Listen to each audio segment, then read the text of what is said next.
Hopefully, take 2 means this is live. It better bloody be. It's buffering on me. It's buffering. It's buffering. Hopefully, take 2. Yeah, I think we're working now. Yeah, boy.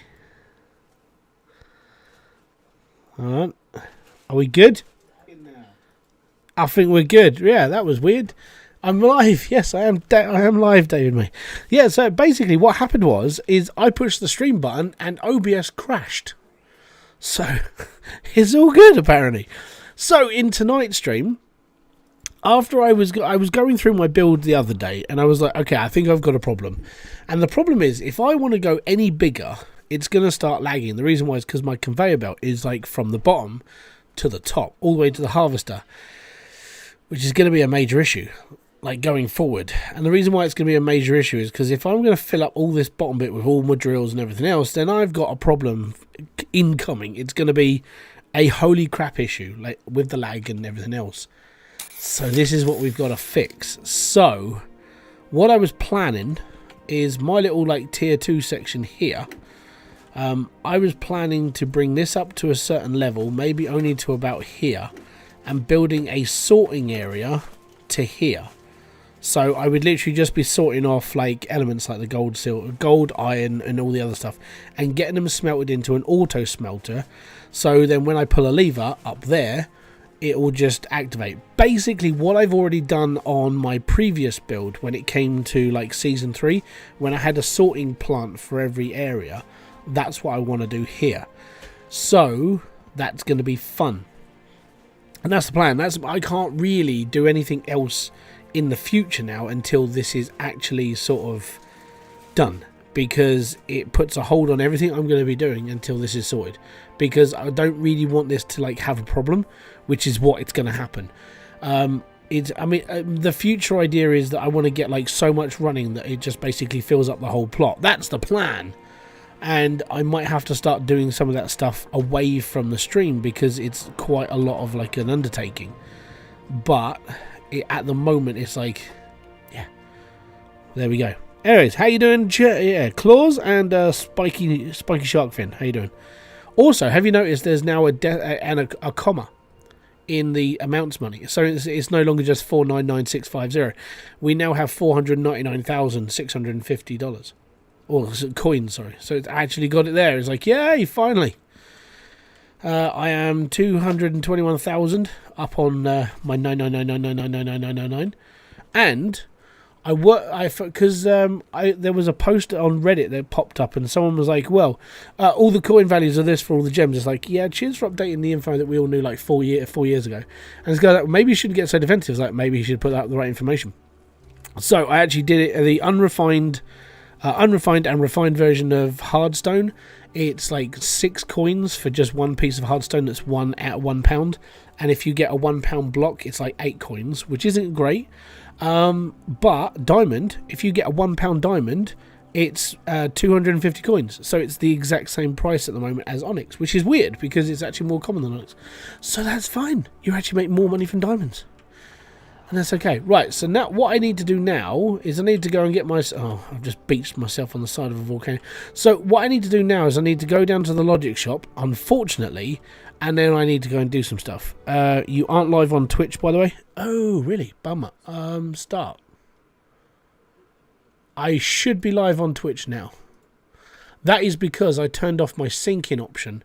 So the reason why I turned off the syncing option is because we did a Manalord stream the other day. So yeah, that would be my fault. Now I should be live on Twitch, and there we go. They haven't really missed a lot. They've just missed what I'm going to be doing in this stream. So it's mainly just me playing Hydroneer again. What problem is there? So I have been considering doing Fallout. Obviously, after the massive public outcry for Fallout being such a really good show on Amazon Prime. If you haven't watched it, please go and watch it. It's amazing. As a massive Fallout fan who actually follows the lore and stuff, I have no problems with it. And also, if you do have a problem with the lore of like the nuke landing on sandy shores, please go and Shady Sands, sorry. not Sandy Shores. If you do have a problem with it, go and read the lore. The nuke actually landed at 2082, which devastated the whole of Shady Sands. So yeah. Jordan the Jungle, watch out for that tree. Oh! But yeah.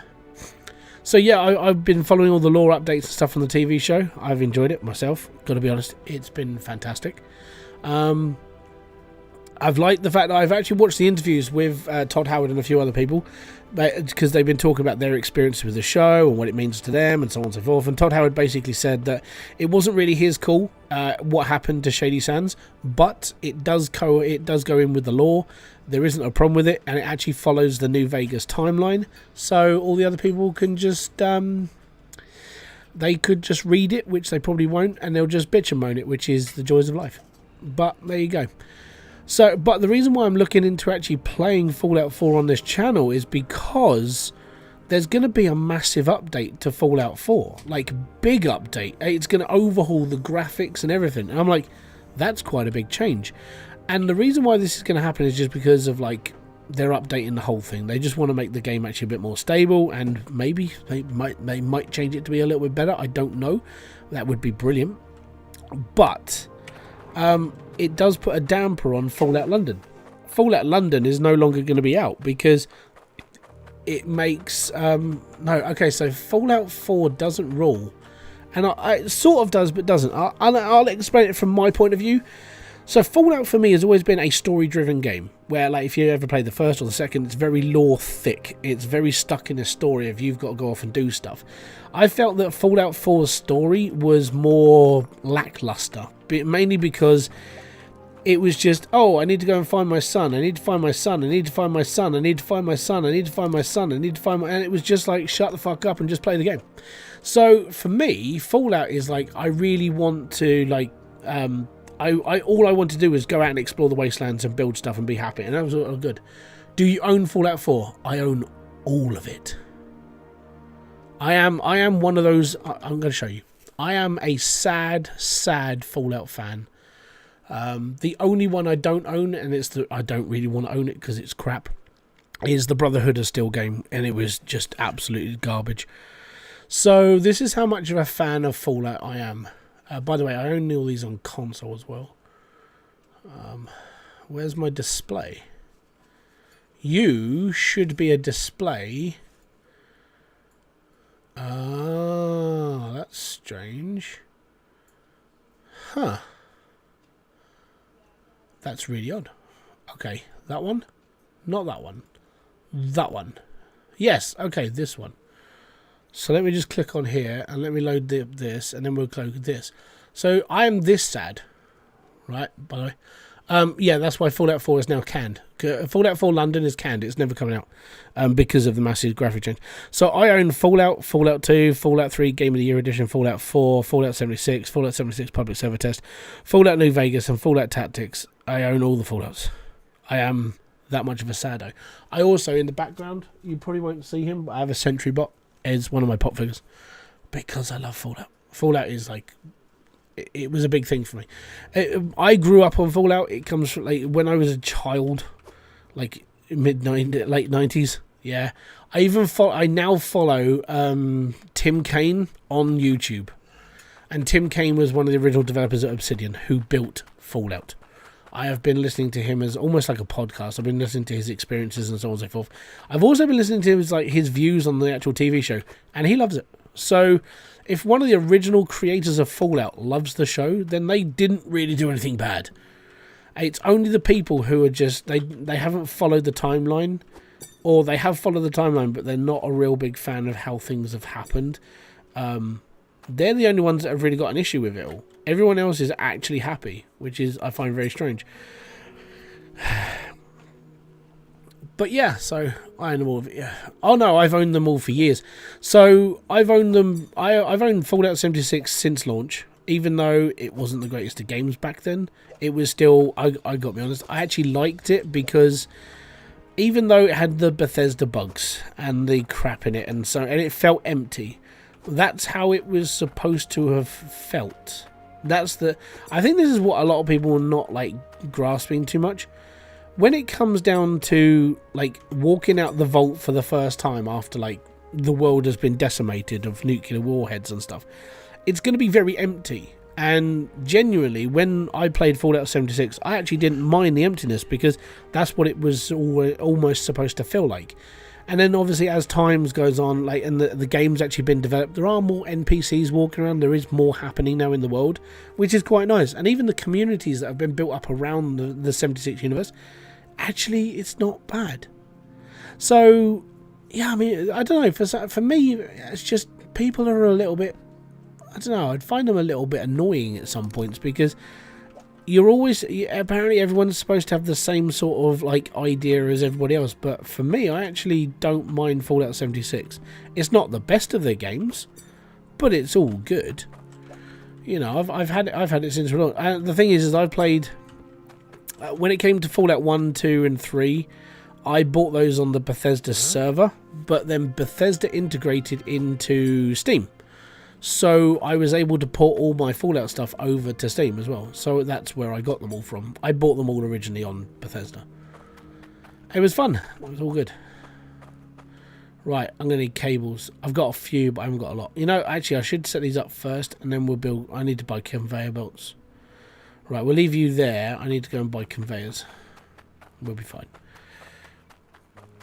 We need a few. I need to build basically I need to build a secondary track for smelting. But yeah, 76, and what, since the game's been released, the sales for Fallout 4, obviously because it's on promotion, it's 7,500% push in sales, which is an astronomical amount of money if you think about it.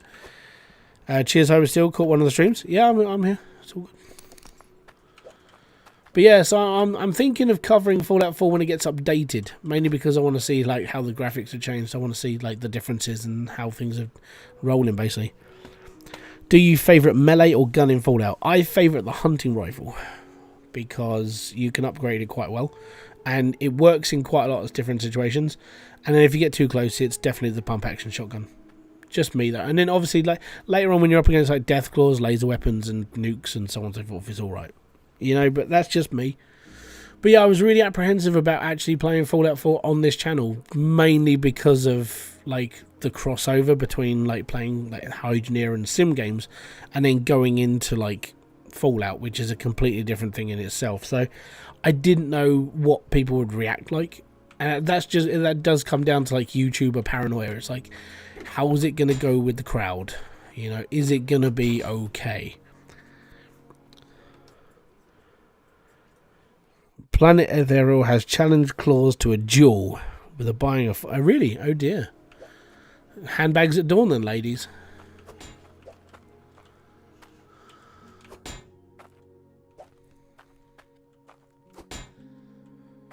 Right. Gold. Iron. Shards. Why can't I remember anything? Cloutium and core stone. Yeah, because hardstone's going to go up the conveyor belt anyway. I actually don't care about hardstone too much. I mean, it's just going to go in the cutter.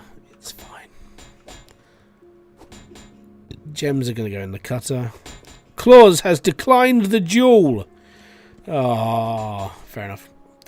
He didn't like getting slapped in the face with it. That was just bad, man. Why just slap him in the face and ask for a duel? That's not good for him. It's not good at all. Not good, not good.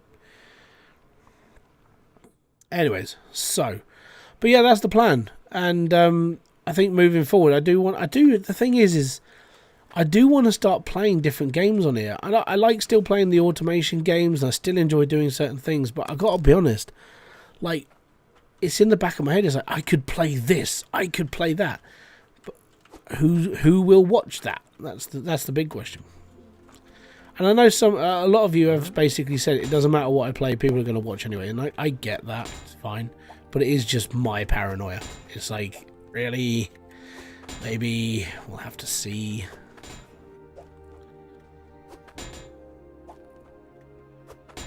I should have enough pipes down in the actual hole to like do this. Read Twitch chat. I am.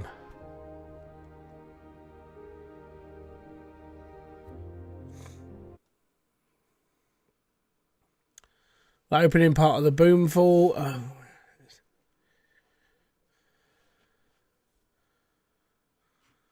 Yeah. Going from grind to adventure will be a nice change of pace and content, and people can watch different players. Yeah, I know. I think this is the problem. Like, if you like the way I see this, and I know it's the old school way of YouTube, right? It's like you have to appease. It's not so much the algorithm; it's the audience. But if your channel is full of people who have only ever played like sim content and they don't want you to play anything else, they just won't watch. But I know nowadays it's more like it's generalization of audiences. Hey, we can you can watch this, and we do this as well, and we play this. So I think being a variety gamer is something that I might step into a lot more, because I gotta be honest, I sort of miss playing like bigger games. In a way, I mean, because I play them on my PlayStation. I don't play big games on this channel. I play things like on there. And I'm going to be playing Sea of Thieves soon on there with my brothers and stuff. I'm like, it's something I wanted to play on here, but genuinely, I just didn't want to be a noob. I just hate being noobs in that sort of game. But yeah, what did you think of the first 10 minutes? Man, I couldn't put it down. Like, I've basically watched everything. I've watched it all. I started re-watching it a couple of days ago. I went through the first episode again. I was like, I'm watching this again. It's all good. I like the DLC for Hydroneer, but I still feel Hydroneer has a major balancing problem. Like, for instance, there are no reason to use heavy drills. No, there isn't. You can use whatever you like, though. And that's the thing. This game is play how you feel, not being told what to do. And I've said this to people in the Discord. Like, for me, it's all about how you want to play. I can critique your builds, and I can sit and say, well, you could change this. But ultimately, it's your choice. So if you want to build an entire run of, like, just normal little lava drills, do it. Be happy. At the end of the day, you're not at gunpoint, like being told, hey, no, you must do this. Go for how you feel. Some people can't run the big drills because of just like limitations on CPU or whatever's wrong with your computer sort of thing. You could have a smaller, like more cheaper computer that can't run the giant drills. So what would you do? You'd stick with the lavas and you'd be happy. And that's the thing, you just play it how you can and how you will. And I think that's ultimately the reason why I prefer this game over quite a few, is because it doesn't matter how you play. There's no really wrong way to play it. There's just the way that we've optimized it over the years, or if you just want to go haphazardly, just do whatever you like. Me of the TV show, the first 10 minutes, yeah, I really liked it. Really did. I enjoyed it. It didn't take me long to get into it, let's put it that way. And for me, like, I couldn't put it down. I watched all 8 episodes in one day. I binged it because it was. I got to the end of one episode. I'm like, you know what? I really want to watch the next one. I really want. And I had to go and pick my kids up, so I had to go and pick my kids up and then come back. And I was like, no, I'm really watching the next one. So yeah, I spent a whole day watching Fallout. Basically, it was fun for me. I enjoy it. Yeah, Hybrid, love the channel and have loads of your videos to help me. That's all good. That's what they're there for, man. That is the reason why I made them in the first place. It's mainly just to help community sort of figure it out. Just be like, yeah, I'm fine. I'm all good. Right, so I need it to come off of... It's going to come off of that belt there. So that is going to come out of here. Then this is going to go this way. That way. And then it's going to come across here. I'm going to wire these up to a logic switch upstairs. So when I need them to finish, I'm going to go click and they're going to be up. The feeling of horror, the feeling of... Yeah, I mean, exactly. Like, I mean, obviously some people like mutate into ghouls. So you guys are going to live longer sort of thing. But yeah, it's scary. I mean, if you watch... what was that poxy, like, old school... there was almost like a TV documentary of it in the 70s. I can't remember. I think it was just called Roots. It was the whole thing about the nuclear blast and what would happen and so on and so forth, and where would be safe, and like what would happen after the edge and how long it takes for humanity to come back. I think it was called Roots. Was it called Roots? What? It was like an old Threads. That's the one, not Roots. Threads. Go watch that if you want to see what nuke. If you want to see how a nuke would affect like you as a whole. Go and watch Threads. because that would shit you up. Yeah. Basically, they show you what would happen to the population. And I watched it, and I was like, it would not be a happy place. And I think that's the capturing of what Fallout actually brings. Fallout brings a little bit of like dark humor, yes, and I completely agree with that. But it also brings the reality of like, it's not going to be an easy life. If you survive the blast, or you're like born into a later generation, the world's going to be screwed up. You know, you've got to find your way through it. You've got to try and make the best of a bad situation, and you've got to try and survive it. You know, Threads is like a real raw, like, it's a documentary film of like what the fuck would happen if it hit us, especially back in the, like, when it was recorded. I think it was the 70s. That was the 80s, and it was one of those like, holy crap, because it was like Cold War era. This is what could happen if we had a nuke drop on us. And if you watch that now, that's a real thing, you know, because you've got like Russia messing around with, like, you know, threatening to drop a nuke, and you've got China getting involved in crap as well. And it's like, we've got problems. And if any of that happened, watch that film. It will scare you straight. But yeah, apart from that, it's all good. But yeah, I've seen it. It's all right.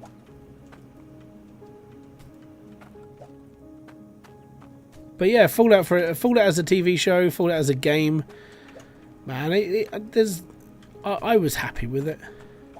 I was one of those people, like, I was basically pausing it and looking at like details and stuff and everything else. I'm in Surrey. If only London was hit, I think I'd be. So obviously they would aim for a capital city, so London would be the one, and especially down south at least.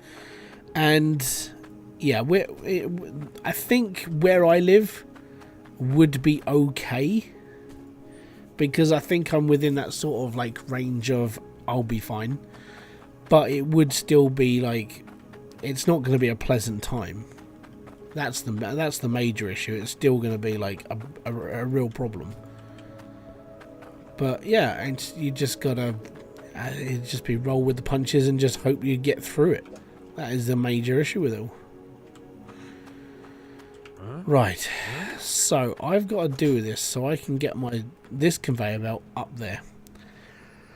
Sussex Farmer 1992, how you doing there, sir?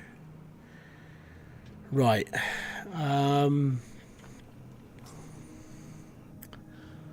I think I've come up with a solution. Obviously, this is if I put a conveyor belt here, right? Just planning this out randomly in my head. I need to go through that, which means I just need to make that into a straight, and I'll be fine. Yeah, I'm doing all right.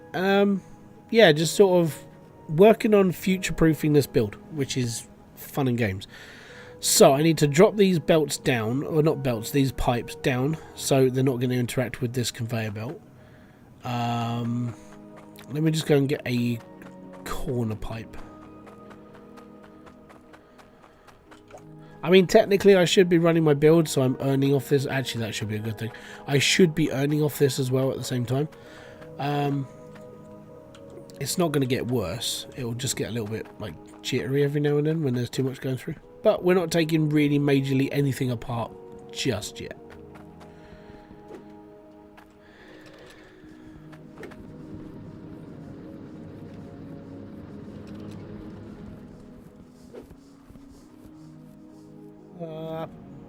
Oh no! That's why. I need that before. It's going to cause a problem in just a little while. Huh? Actually, it's going to cause a major problem in about 30 seconds.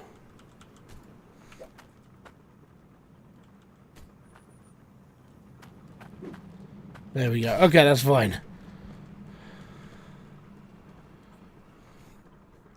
Will they ever add more types of pipes? Well, they did in the original game. In this one, they don't need to. I also come down to how big the bomb is. Yeah, I mean, that's the big thing. Like, so here's the logic behind the whole like thumb thing. Now, the thumb thing, when you put your thumb up and if the nuclear blast is behind your thumb, apparently you're safe.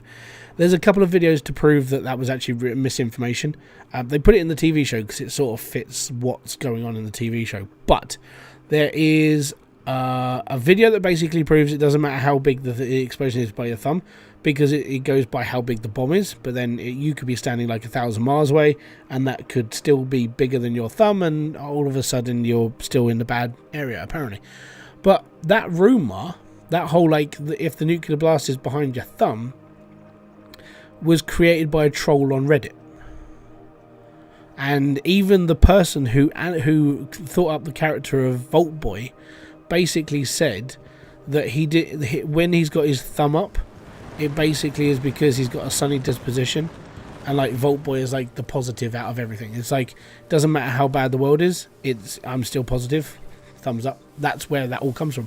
I've watched videos on this now. I've had to sit here and watch all this because I'm like, yeah, I wanted to learn all of this, and that's where all this has come from. I'm basically back in that obsessive like thing of Fallout again.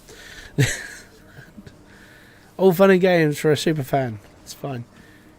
But I'm so glad it got renewed for a second season. I'm all happy, and I'm like, yeah, let's go. So yeah, I'm good. I'm happy it got a second season. I'll be watching it. Afternoon Hybrid. By any chance, is there a way you could share your OBS settings? Your stream always looks amazing. It's because I only stream in 1080p and like 60 FPS. That's the reason. I literally do not stream in anything over that, because there's no point.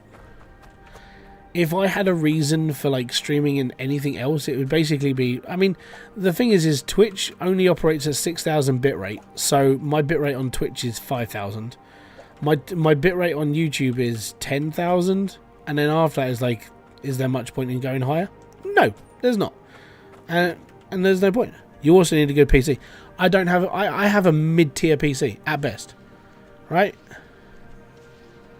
That's it. I don't have I don't have like a 4090 graphics card or a Ryzen. I'm saving up for that crap. That's what that total is up there. I'm saving up for my next PC, which will be out of date when I buy it, because I'm buying older tech. Well, I'm buying AM5, but it won't be the top end stuff.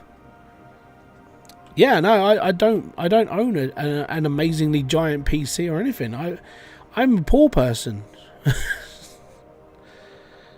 Yeah, if you want to build a decent PC now, and this is coming from my advice, buy AM4. Top end AM4, you're looking at £1,000 for the PC, and your streams will be near perfect. Near perfect. My camera is on 30 FPS, the whole stream's on 60 FPS, and it runs at 1920 by 1080. I don't stream above that. I don't stream at like 4K or 1440p. There's no point. Let's start a GoFundMe. That's what that is.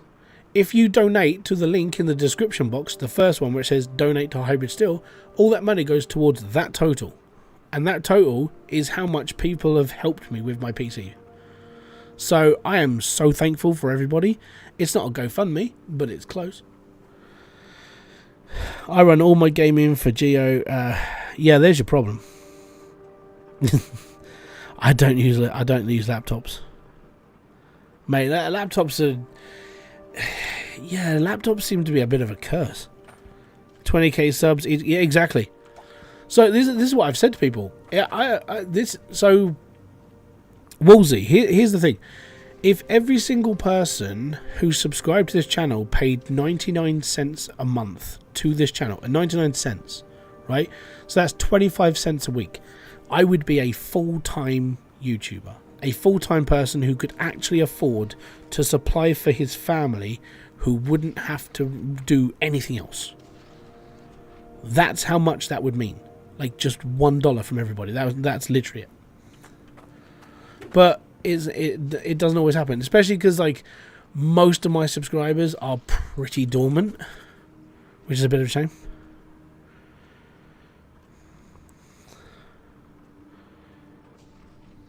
Well, you didn't set your channel right. Well, no, just people don't watch it. I have got a Patreon. I have got merch. I've got all that. Look in the description box. You don't think I've already done that? I have a Patreon. I have merch. Do people buy merch with Hybridsteel across it? No. So I'd have to, maybe I'd have to come up with original ideas, right?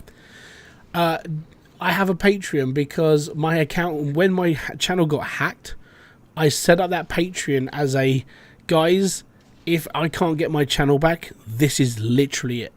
Yeah, I've got a Patreon. I've also got memberships. If you pay into the membership into YouTube, it's cheaper than paying into a Patreon. But I don't use Patreon the way everybody else does. Oh, why do I want to do secret content when I just want to give the content to everybody? I don't like that division. Oh, if you pay for it, you get extra. Why am I going to do extra content? That's a lot of freaking work, and I've got a family.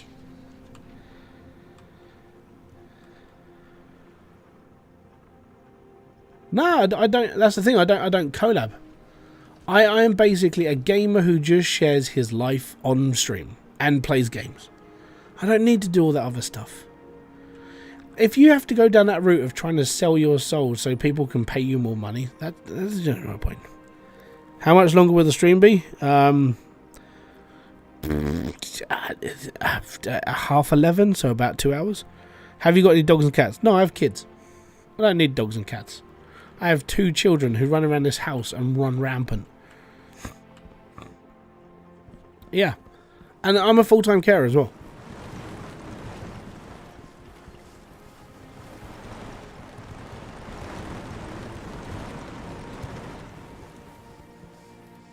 No, I don't mind having these conversations. I don't mind it. It's just that I've got my own principles. So when it comes down to it, like, no reading Twitch. Look, mate, I have to read it on one page.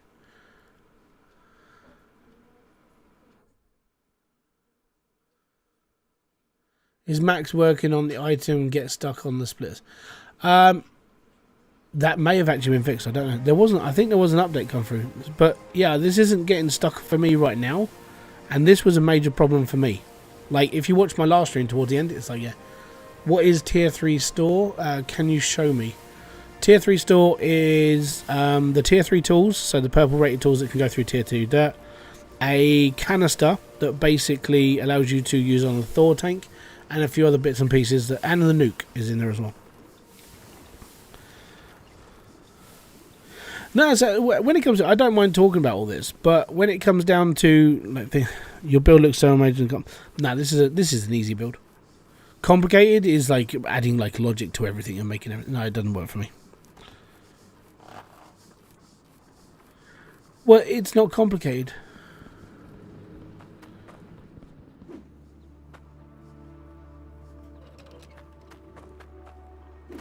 I need to switch all this stuff off first, because what we need to do... Gold Rush, but better. We shall see. Gold Rush, actually, they just chucked in a hotfix for PC, so I know they're actively fixing the game up now. Because, in fairness, when they added the patch to the console, it did break the game. But that's what happens when you add a patch to a game that's never been updated since it launched. That was a major faux pas by the previous development team. Unfortunately, they've never updated that game, so unfortunately, it all went to poo-poo. And that was the problem. Right, so I need to put that there, and I need to put this here, and then we're good. Right, cool. So this is going to be a major conveyor belt that everyone's going to... This is all where all my bars are going to be made. This is going to be coming out. That's all good. I'm fine.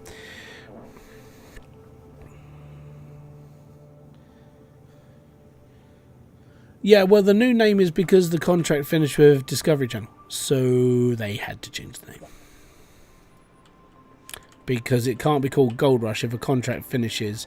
And literally the name, the soundtrack, the imagery, that's all Gold Rush. You can't have that stuff anymore. So it had to be changed. What happened with Gold Rush? I heard the DLC. Yeah, well, so the DLC on the console has been worked on. So that's just had a mini patch now, so that should fix a lot of the problems on PC. On console, it's a bit of a harder fix because when they put the version in that they have now into the console, it broke the game. Like, you could get into the excavator and the screen turns purple, that sort of thing.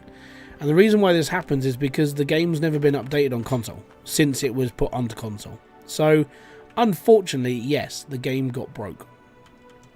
It got broke and then it died. So, now the PC's been patched, which means that they've got an active fix for it, which basically means that now it should work a lot better. And I'm hoping, if I'm going to be brutally honest, I'm crossing my fingers that they've actually managed to fix it now, because it needs to be done. You know what? I actually should keep that connected to this, because then the water will still flow. Fudge. Marvin the Martian is talking. Right. So that's going to come down this way. That's going to go up here. We're going to create a bit of a long drop. It's fine. Don't worry. Oh yeah, it's a whole new version of the game, so I don't think it's going to work properly. But that's just the joys of life. Right, so that should be fine, that should be fine, that's all good. Okay, and so we need a corner there. I need to come up to here. So that's going to be so this is going to be a vertical, oh crap. I've fallen and I can't get up. Right. Vertical belt, that's going to go to there.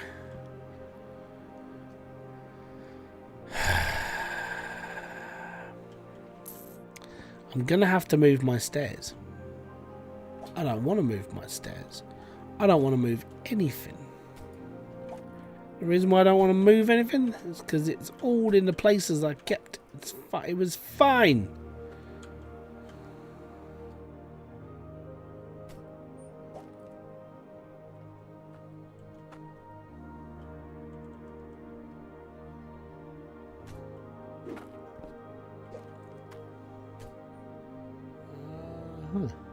Thank you very much for subscribing. Yes. I can't see, it hasn't come up on the thing again. I don't like this. Anyways. So, I need...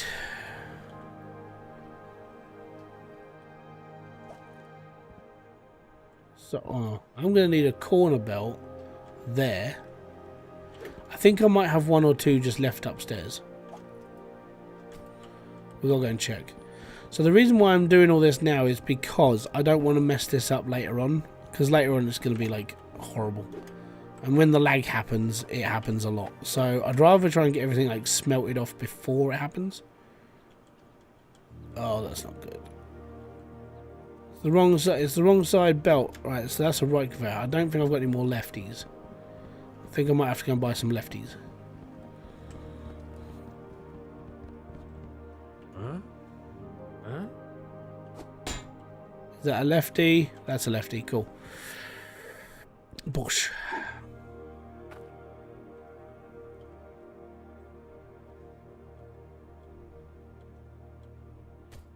I think that's right. The rising conveyor belt can be put into two different heights. Yeah.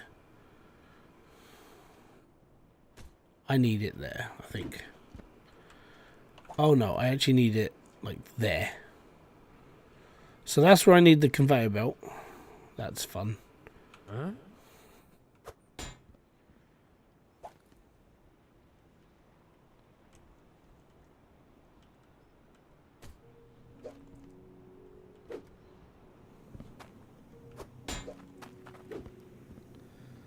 Tobias, how you doing, bud?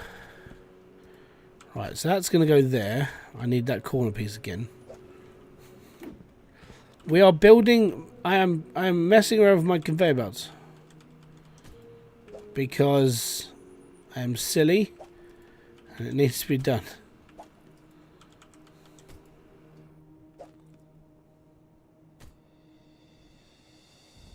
Right. And we need that one.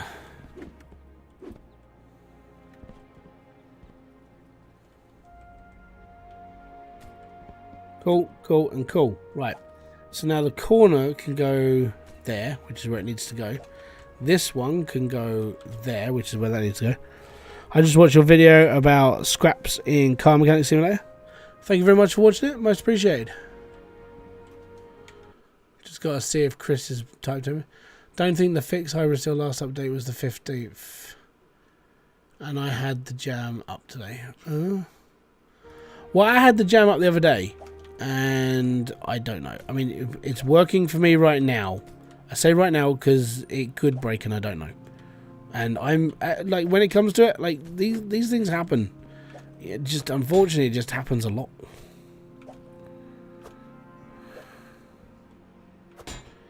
Right, we need that one out. We need this one in. Cool, cool, and Q. And there we go. So that's redoing all of that, which isn't bad. That just basically means I've now got a couple of spare belts, but it does mean I've got to fix this before I can run this. That sucks. Do you still play CMS? I haven't played for a couple of years, man. Like, unfortunately, I burnt out on car mechanic. I did so much, and it all just sort of, well, it does what always happens on my channel. Anything else that I try, apart from a guide, dies off. Is the DLC worth it? I mean, you're going to pay 10 quid for it, so like £8.50 to £10 for an extra load of like Hydroneer. I see that as a reason to buy it, but it is just me. I'm biased because I like the game. I really am, right? But there are flaws in the DLC. Some of the stuff that he added doesn't make any sense to me, but it's his game, it's not mine. So that's up to you.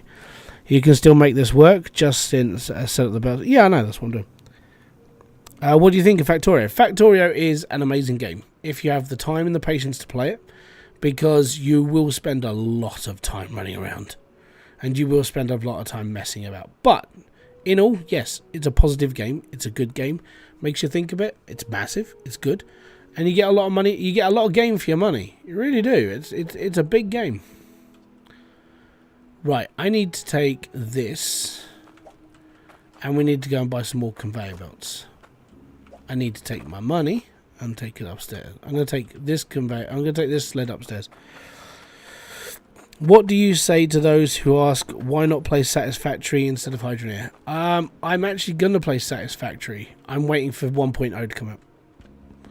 So the reason why I haven't played it before, well, I have played it before, but my problem with Satisfactory is I'm OCD.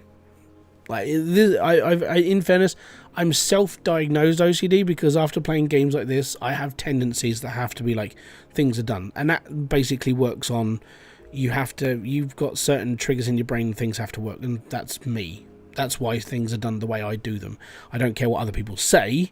I won't listen to you. I will do it my way, and if it's my way, that means this up here is calm, and I'm all good. So I know I've got issues. But Satisfactory for me is if I don't line up a conveyor belt properly so it's like dead straight or where I want it to go, I will delete that whole conveyor belt and that whole build just to get that one thing right. So it's one of those games that will trigger me a lot. So it's just me. Gary Wood, thank you very much for coming by. Oh yeah, crap, where did that t-shirt go? There was a t-shirt on there, wasn't there? Oh, that could be in. Oh, I gotta try and find that song. Yeah, I do. Because I need to send that to Australia next month. Yeah, DLC is definitely worth it.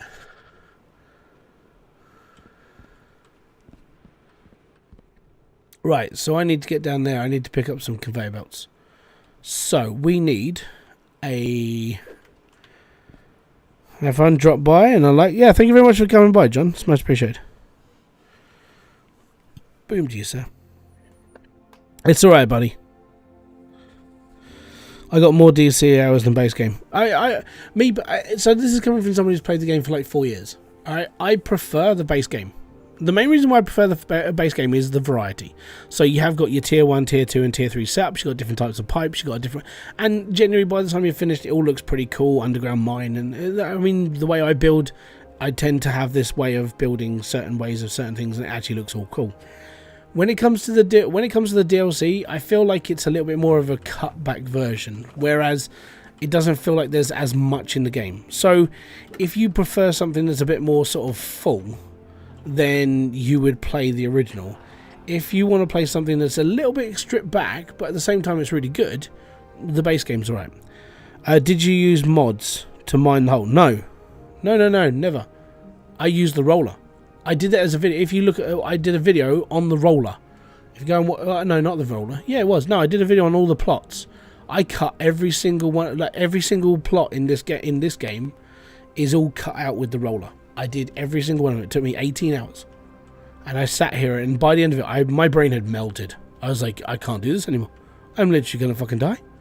That's what it felt like. It genuinely felt like my brain was just switched off. Yeah, I spent 18 hours just cleaning plots. Just for a video. True dedication to the cause. Right. I can't remember what I need. I'm just going to wing it and buy loads of stuff. Yeah, 18 hours sucks. But it's not as bad as like spending 5 hours just flattening South Hope. That was stupid. I did that with a rake and a thingy though. That was partially my fault. 5 hours of my life and I did it 4 times. So I spent 20 hours flattening South Hope 4 times. How's it going, Chris? Doing good, man? Does anyone know what happened to the collect all the relics? Yeah, you get a scepter. And it basically brings back snow so you can put your drills up in high places. Just had a quick look at the bomb drop on YouTube and the little girl acting sells it for me. Oh yeah, is it your thumb or mine? Don't you need a crusher down the bottom? Yeah, unfortunately. I've got to try and put all that in. I'm just sort of mapping it out of how high things are at the moment. And it's not great at the moment. Let's put it that way. Yep. I'm going to be moving my harvester downstairs. Yes. At the moment, I'm just sort of roughly planning this out. And yeah, I haven't put a harvester down because I haven't got a spare. Which, you know, sucks a little bit.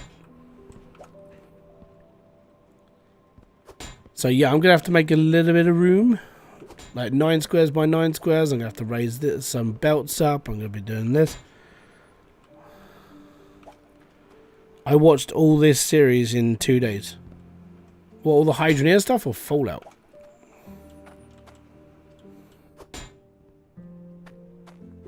Because we're talking about Fallout, talk about Hydroneer. Huh?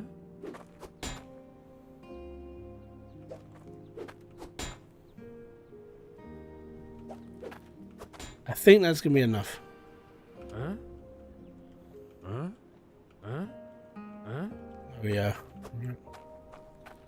Let me just buy the verticals first.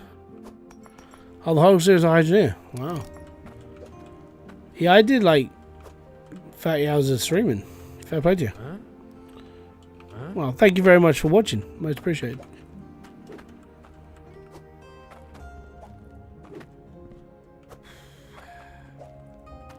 Yeah, the last thing I've got to do is move the harvester down there as well, and that means tearing up the belts a little bit. I know.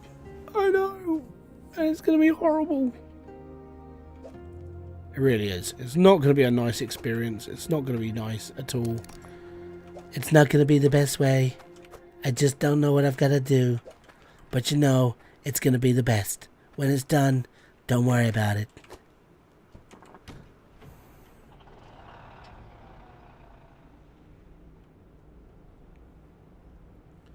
Also, if you do like Planet Crafter, I did start doing a series on that. I don't know if you guys have watched it. If you have, thank you very much. If you haven't, I get it. I understand. I'm not everyone's favourite creator. It's alright. It's all good in the hood.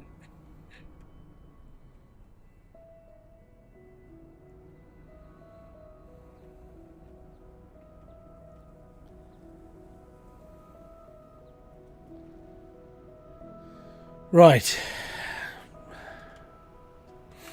Leave this up here for now. Okay, so I've got to make a 9 square hole in this. So all this is going to have to shift over. Why is this not working? Skip alert, skip alert, skip alert, skip alert. It's very strange. Any interest in Mana Lords? I played the demo for it. I did a couple hour of a live stream the other day. So it was good. It's a good game. I bought this game a few weeks ago and already reached 80 hours. Congratulations. It's surprising how much exactly. Right, and that's you hear it's a simple concept that is like easy to play. What's it like? Genuinely, I like Mana Lords. It's interesting. It's got a decent sort of like economic system in it, which is nice. Detail is amazing. Like the actual detail of like all the little houses and the people running around and all the industry that you can build up is pretty cool. During that stream, it was a first impressions of like how I enjoyed it and bits and pieces. I wasn't allowed to review it. If I was allowed to review it, it would just be positive. And that, so yeah, I mean, take my word for it now if you want. But genuinely, it's a positive experience. If you like city building, but you like medieval style era, it's a good little game. Genuinely. And as I'm not playing it, and I'm not promoting it right now, I can say what I like about it. But there's nothing negative I can say. It's genuinely a solid game. I think if you're into city building and stuff, you'll enjoy. You'll have fun with it. You really will. It's just that simple. Howdy, Hybrid. How's it going, mate? I'm doing good, man. I'm just I'm in achy pain right now. So the reason why I'm in achy pain is because my whole thing in my head was, you need to be healthier. You need to, work on this. It's like, cool. Yeah, I'll listen to you, brain. It's fine. My brain said I should go to the gym more, so I go to the gym 4 days a week now, and I'm like, my legs hurt a lot. But it's fine. At the end of the day, it's something I needed to do, and I got to be honest, I'm starting to enjoy myself a lot more down there, which is nice. Because it doesn't mean I'm just I'm not going to be a potato for much longer. Who are all these little guys at the bottom of the screen? Okay, so the little guys at the bottom of the screen, like little Morty here and like Rick and stuff. Basically, if you're a channel member on YouTube, so you get your name to turn green, and because I don't have many things I can like do for you guys as in like services, like I don't want to set up a course on how to be a YouTuber. I mean, that's just fucking useless. I don't want to do all that crap that basically sells your soul to the devil to making like 20 quid, and I'm good. But if you want to become a member, the thing I can give back is basically stream avatars. So you get your little avatar on the screen, walk around the bottom, everything you say comes up as little speech bubbles on the screen, so it's noticed by people. It was just something I sat there and just went, even if it's 99 cents, you are represented and it's most appreciated, and it's thank you very much. I don't have any other things to do. It's just one of those things. So that's what I did. I just did that and set that up, and I was like, you know what? It'll be okay. So if you do want to help support the channel, either like just liking and subscribing is completely fine. If you do want to help financially, you actually get a little avatar. You get you walking around the screen. I chose the Rick and Morty pack because I really like Rick and Morty. I'm actually hoping now that somebody makes a Fallout pack, because I'll be sitting there just going, everyone's going to be in Fallout, it's fine. So, yeah. But, yeah, that's what it is.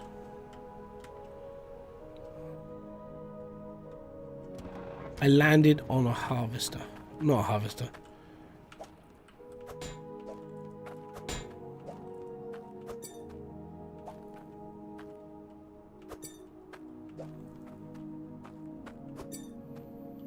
Yeah, it's just one of those little things that I can put up,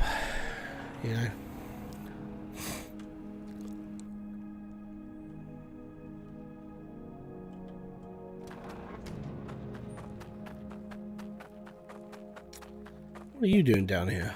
Oh, yeah, now I know what you're doing down here. Don't worry.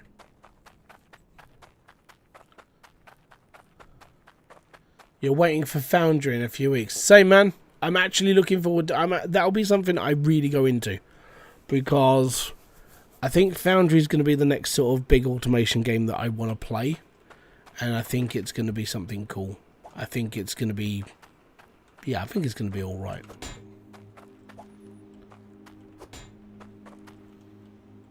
I also think it'll help me. It's going to do what I did to this, where it actually sort of helps my brain. Like the whole OCD thing with Foundry, everything has to work, so that's okay.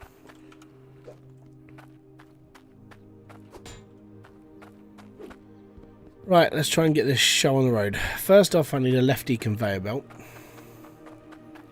which is in the back of my truck. So let me just turn my truck around, and we'll go here. Now I gotta get out of this place. Lefty, lefty, lefty. There's the lefty conveyor. But I'm still going to be playing this as well. Like, this is why I'm probably going to do a lot more of this stuff in the background, because I'm probably going to be playing Foundry like live streaming. Just go from there, really. I can't wait either. I'm going to be a whole game of. Yeah, I think it's going to be a laugh. I think it's just going to be one of those like weird games that everyone's going to sort of like weirdly get into at the same point. Right, let me just get rid of all these pipes. And then we need to basically fit. Gary Wood, thank you very much for becoming a member of the Hybridsteel Mosh Pit. Yeah. Yeah. It's all good. Is it even worth getting those buff stones? I'm going to be honest. I don't. One of my few problems with this game is... One of them is the buff stones, because once you've got loads of drills running, it doesn't really matter how, which ones are buffed or not, because you're always gonna, you're just gonna be putting out so much stuff it doesn't bloody matter. So yeah, that was one of my main gripes. The other gripe I have with this is it comes down to tokens, because there's not really a lot in this game that really needs a lot of tokens. So once you're done, you're done. You don't really use tokens much anymore.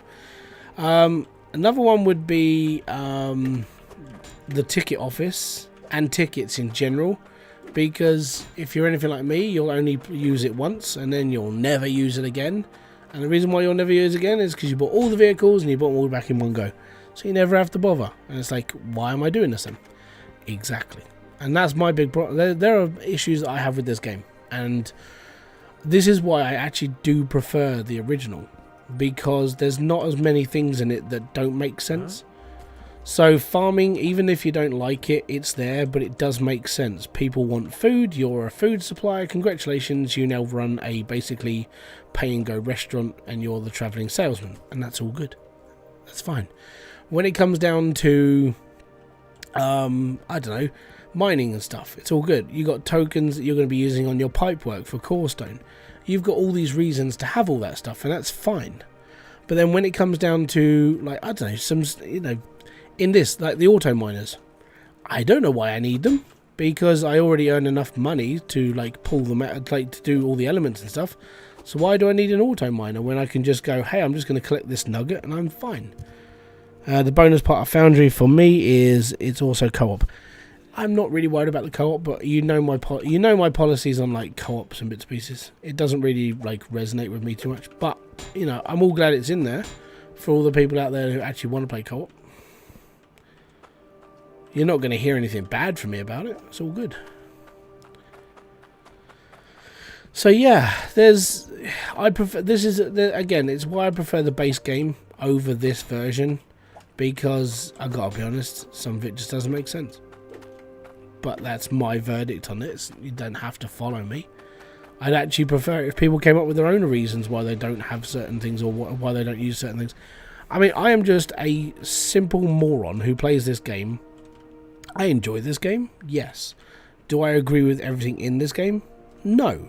And that's perfectly fine, because if you don't agree with it, then that just goes against some of the things that you wanted but you didn't get. And that's a shame, but it's not your game.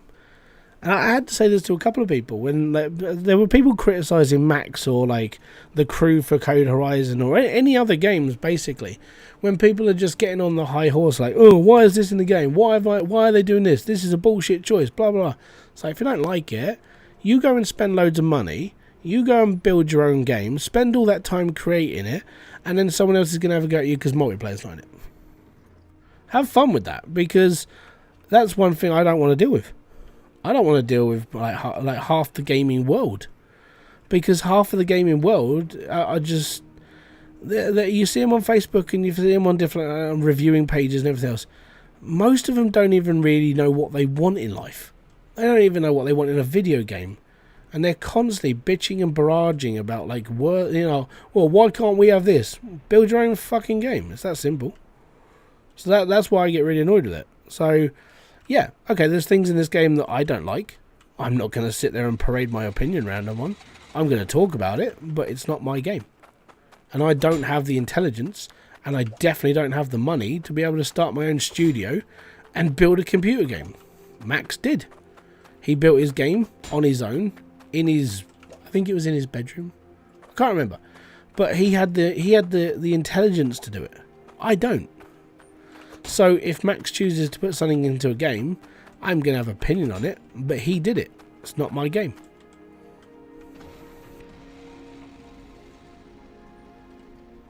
So when it comes down to the negativity and all the other shit, I just feel that people are just too over opinionated, and you don't grasp the idea of like what you're asking a lot of the time.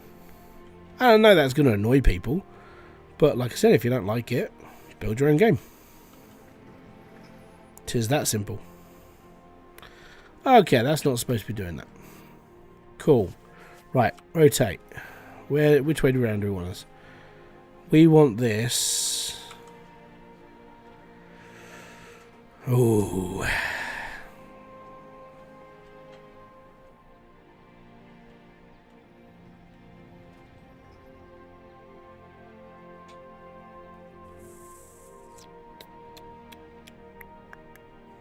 I think that way around is perfect, because it's going to have to shoot off and go through its own sorting area, then hit this pipe at the end. So I think there will do.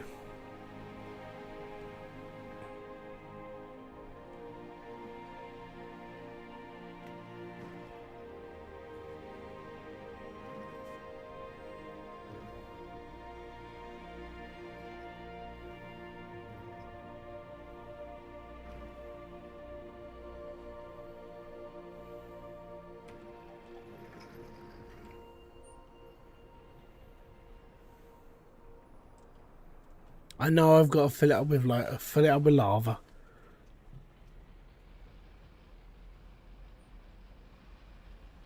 Up we go. Yes. The near perfect like dismount up the side of the wall.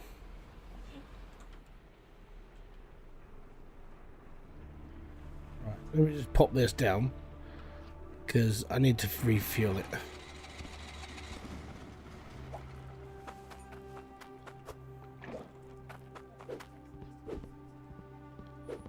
I know.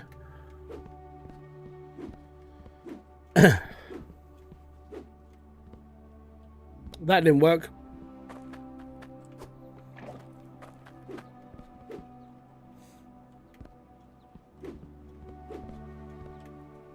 Oh.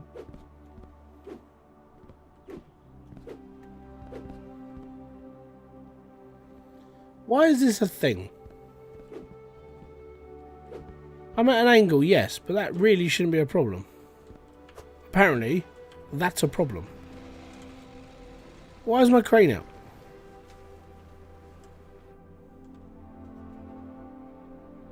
What am I stuck on?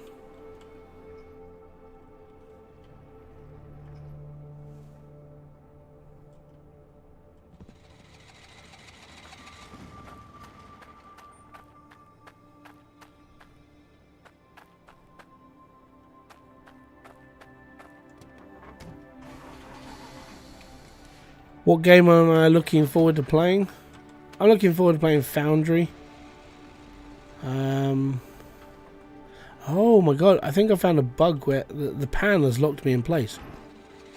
Foundry is one of them, definitely. I don't know about anything else. Yeah, that actually locks the track. Oh my god.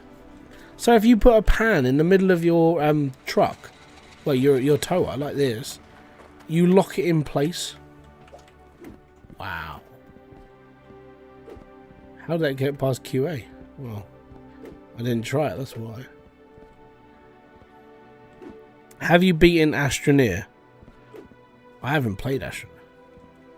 I should have picked it up. It was only like 10 quid. It's on offer again. Hydroneer looks pretty cool. I mean, the only person I've seen actually play it is Let's Game It Out. And I gotta be honest, a lot of the stuff he plays is games that I've played as well. But he makes, I don't know, for some reason, he makes me like I don't want to play it. I know he's got his own unique style of gaming, but I literally watch his and just go, man, I can't be bothered. But there you go. Just me. No, I've never played Hydroneer.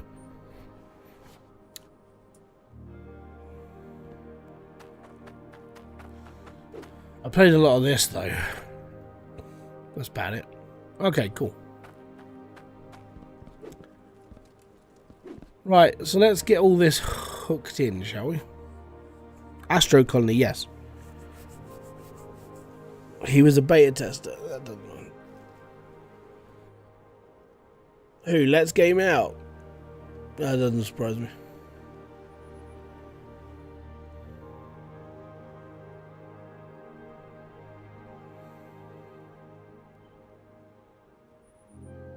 You weren't a beta tester of like Hydroneer. Good night from Germany. Victorious, thank you very much for being here.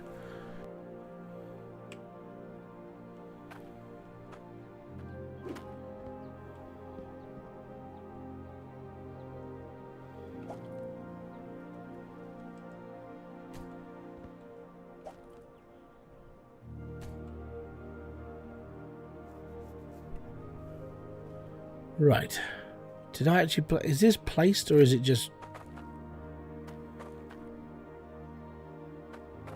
Oh, that's really bad. I don't know if this is actually placed or not. It doesn't look it. It's not square. Oh, bums. Right, I'm going to have to unstuck myself and just run. I don't think it's placed. I think it's loose. Worst part is I still can't push it around because we can't do it unless we've got the hauler.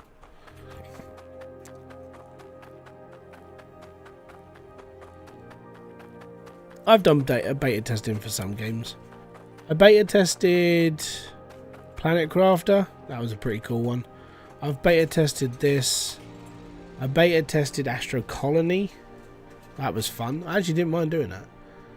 Do you need to unlock tier 3 for belts? No. You need to just go to a belt store. There's two. There's one down in Shattered Outpost, and there's one over in Burville.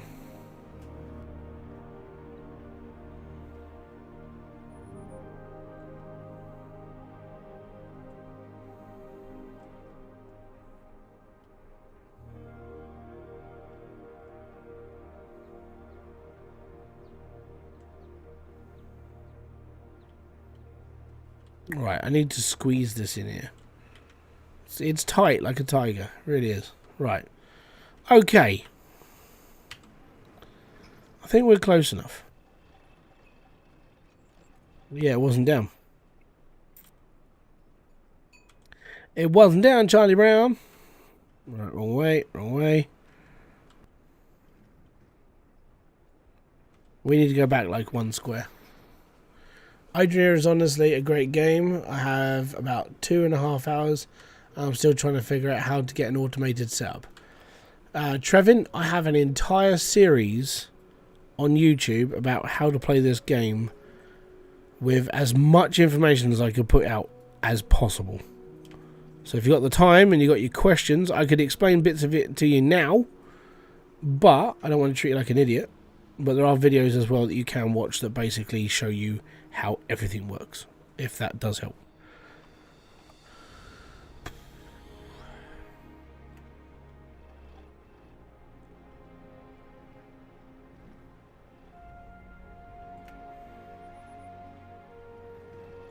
Right, okay.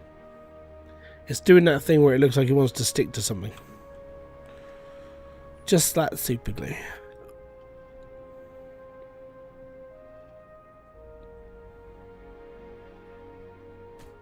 And here we go. Yes, it's in. Right, that's straight. That's cool. That's good. Right. Let's get this bad boy out of the hole. I can't wait for Prison Architect 2. I'm looking at Prison Architect 2 as well. I like the idea. And my problem is, and someone brought this up in my last stream, cost. Like, what happened to Prison Architect 2? It's like, you know, the first one wasn't as this expensive, and then all of a sudden it's 35 quid. I'm like, what the smeg's going on? That is a game that recognises that people will buy it. Doesn't matter what price tag they put into it. And they know that you'll buy it.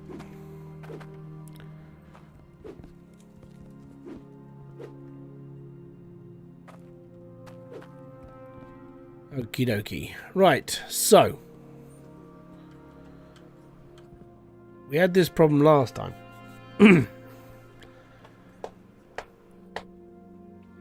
gonna have to put a straight belt on it, or we go up one more square. I think a straight belt will be fine. So we need a straight pipe. I've got to move this conveyor belt one square that way. That's going to screw me over. Oh my god, no! Oh no, it won't. I'll be alright. I'll figure something out down here, but so that's a little bit too close to where I want it to be. Fun.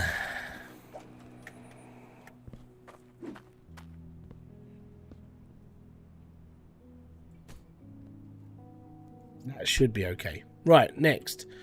We need to move this there. And that means moving all of this that way. One square.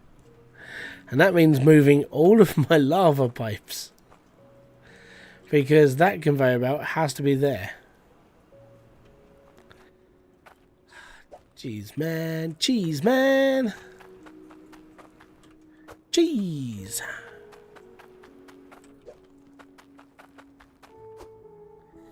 Can you travel back and forth between the Bridgeport and volcalidus to check your other setups? Well, no. I mean, you can travel back and forth and play on either, but you can't have one setup running on volcalidus and then one setup running on the original. That you just can't do. I don't think you can. I didn't test it, and I don't want to, because I reckon it could cause a few problems. Maybe. And being that we all know that the base game has a problem that when you leave your plot, it doesn't work sometimes, and it gets a little bit clogged up. You could be suffering.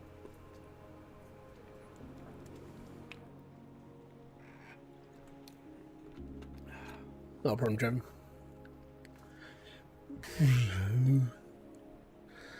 Right.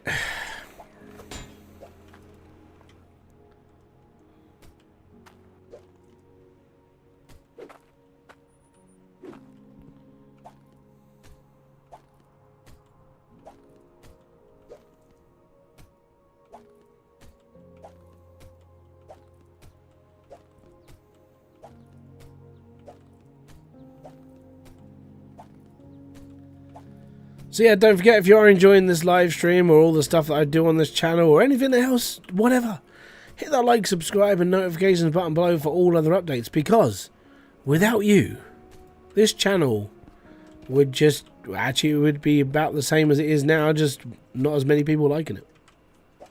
Mainly just because I would still care. I would still be doing YouTube if I didn't have 20. I'd still be doing it anyway. I'm still doing it now. And even though people don't watch my videos as much, I still do it. I still make them. It's all good. I actually just like the process. It's fine. It's all good. It's fun. Right. Verticals. Now, I've got some in the back of my car. Let's go get them. How many hours do you have in this game? 1,600 and something. I have over 1,600 hours into this game, and I'm still playing it. And I'm going to be brutally honest. There's only been like a couple of games in my entire past that I've ever done this with. Ever. One of them was Call of Duty Modern Warfare, the original Modern Warfare, not the crappy like modern remakey one that everyone's like, oh my god, it's amazing. Admittedly, that game did make me want to play the game again, and I did, but my god, is it worse than the first one. I played a lot of games like this, like Shining Force. I played for like hundreds of hours. I've never done a game with like 1,700 hours like this before, not for a really long time. Hi, Hybridsteel in chat. Baton, how you doing, bud? Boom, or Beaton, sorry. Ah, no, I'm not the OG god. Gee, I know it's just like, yeah, no, I'm not. I'm just me. I'm not a god. I'm not a savior.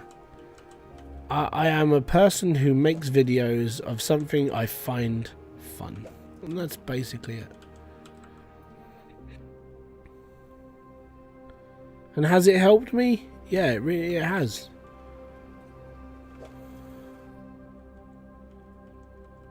Right, I need to build... This has got to go there. I'm gonna need some lava pipes.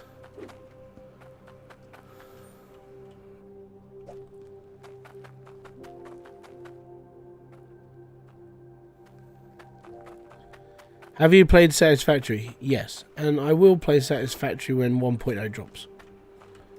Because it's going to be... It'll be the last time that Coffee Stain work on the game. And it's... I think it's going to be an emotional passing for all those people who have spent a long time playing it. And yeah, I will be playing it again. And when I say again, I have played it in the past. It's just... for me... It's a brain nightmare, but that's just again me. And there we go. So that's okay.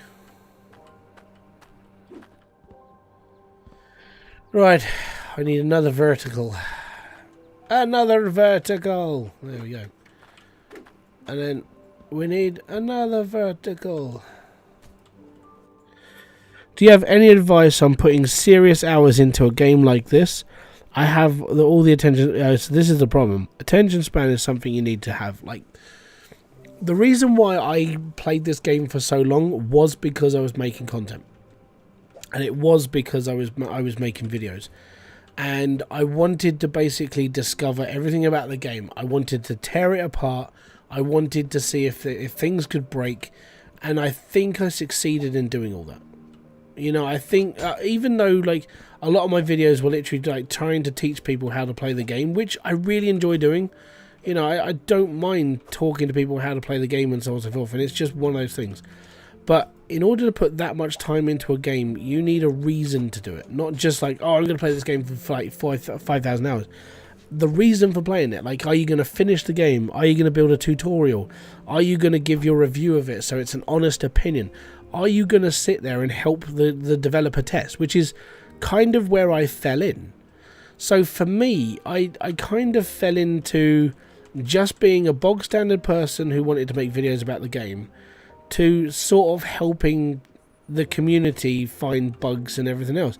I wasn't there just to help Max, because Max is like a capable human being. But I was more there to just help people.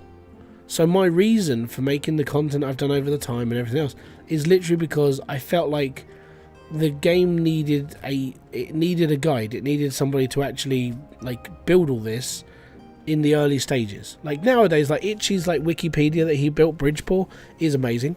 It's really good, and if you've never read through it, go and read it. It gives you a rundown of literally everything in the game. But in the early days, Max didn't have any help. It was just him. And I looked at it, I was like, this game for me was something I really enjoyed, and I really liked it, so why wouldn't I help? That's all I did it for. I didn't really care about doing anything major. I just cared about just building out and playing the game and just having fun with it. And I think that's where a lot of people, when it comes down to like YouTube, or when it comes down to just being in the community, I think a lot of people who look at it and just go, well, I can get famous for doing this. It's like, I don't really give a damn about the fame part of things. I mean, it's nice that people have like subscribed to the channel and stuff, but genuinely, I mean, I'm the same as everybody else. I'm probably a little bit older than half the people that watch this, but genuinely, I'm all right with just having fun on a video game. Don't care if this is a tier 2 pickaxe. I want to just break through this section. But that's just all it is. Satisfactory is too confusing. Oh no, it's just about all just like dividing up everything, being happy. But for me, it's just I'm going to spam the crap out of everything being made, and I'll just make 10 times more than I actually need, and then it'll work. But yeah, putting the hours in, it's the reason for doing it. That's all it is. Why would you play a game for 1,000 hours? Are you helping people? Are you helping a community? Do you feel strongly about something? If you do, carry on doing it. You're not going to hear any negativity. I mean, you're going to get some people. Admittedly, I would say on an average day, I probably get 2 or 3 messages with people who are either really salty that I've got X amount of subscribers because I played this game. And I would say I get that on a daily basis, but those people could do the same as me. It's not like I'm doing anything bloody amazing. Anybody can do the crap I do. Alright, because I ain't special. But I do get, oh, you got this because you were pushed by. So no, I wasn't. I did it myself. If you don't like it, do it yourself. It's not difficult. Make videos and hope. Have you tried Dyson Sphere? I played it before they put all the like the enemies and stuff in it. I'm not a big fan of like taking a game like Dyson Sphere. For me was like I really like the automation side of things. It's smooth and it runs really, really well. Like I never made my computer lag playing that game. That was amazing. After playing this for a little while, yes, it was amazing to have that. But then all of a sudden I'm like, but I'm now, you know, I'm sitting here like I need to do this. Oh no, now I've got to go and kill off a load of robots. Apparently they've put in like robots and invaders and everything else like that. That's not the game I signed up for. So I stopped playing. I haven't played it since. I feel like for me that it's not the game that it's not the direction I would have taken the game, but it's not my game. Again, not my game. That's not my view. Well, it's my view, but it's their game, not mine. How do you get the tier 3 drill? There is no tier 3 drill. You need the miniature that's been sold in the tier 2 drill, tier 2 shop. I want to complete Dyson Sphere program and Satisfactory, but my brain melts when I'm trying to make big production lines. Yeah, if you watch someone like Kibitz, I don't know if you do, go and watch I'm Kibitz, and then he put like 750 hours into that game. That just goes to show how much effort goes into things of that magnitude. And he does that all the time. His City Skylines builds, his factory builds when it came to Satisfactory, his Dyson, he did Dyson Sphere as well. All of his builds are massive. And it takes a lot of brain power to push them all out because that was just how he builds. I would say he's probably one of the better builders, and he's one of the people, like, if you're gonna like play that sort of game, he's one of those people you should follow, because even if you just watch him play, it's like having a tutorial in front of you of how to do stuff. Even if you don't agree with some of the stuff he does, you know, it's like, oh, okay, maybe I shouldn't be doing that. Right, gotcha. Huh? You sort of get the gist of it. The one in front of my truck. Oh, that harvester. That's a harvester. You get that from the shop. You have to build it. You get the miniature. I'll show you. These things up here. These. That's the harvester. So you take the harvester and you take it up to the top of volcalidus. You put 200 Cloutium in and 600 Corestone. Whack it into it, and then it's all good. Yeah, that's not hard. That.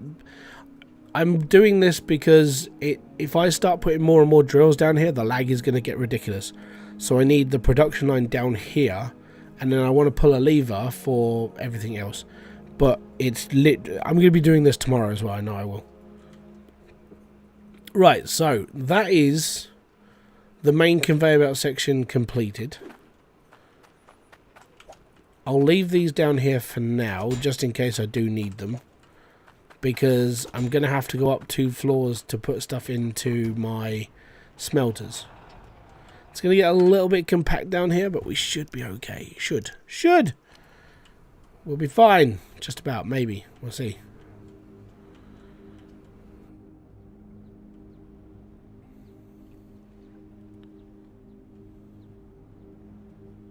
But yeah, tomorrow's going to be a bit... If I haven't finished... I don't think I'm going to finish this tonight because I've only got an hour left, really.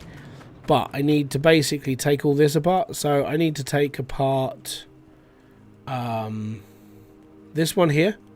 Bring a couple of belts in here and link it up onto here. Or we just... actually, no. That's literally how I'm going to do it. So I'm going to take this off from here. We're going to have to turn that into a straight belt. Or a corner. Right.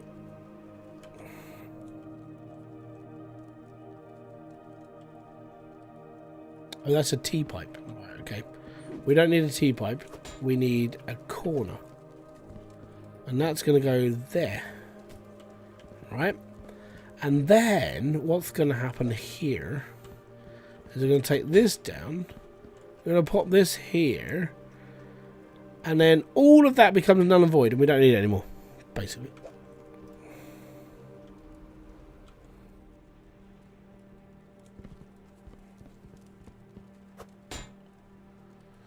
Do you have a specific video I could check to check out for strictly just a basic automation system for the base game?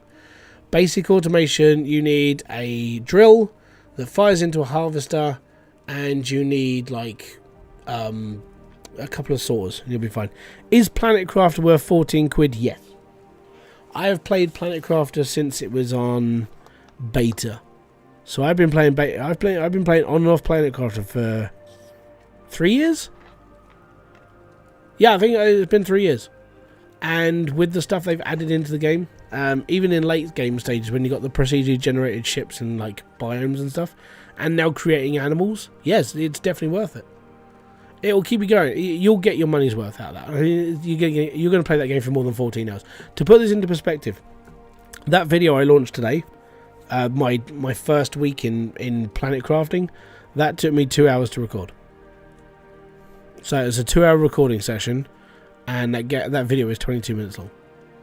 That's how much I cut out of my videos. It takes a long time. Do I buy Hydroneer or Planet Crafter? Ooh. I've never played Hydroneer, so I can't say. Planet Crafter is a good game though. You can get Hydroneer for just £10 right now. It is on offer. And Hydroneer is like normally like 20 something quid. So that's up to you. What do you value more? And either way, you're going to get a lot of game for your money. If you could, buy both. Because then you'll have a lot of game for your money.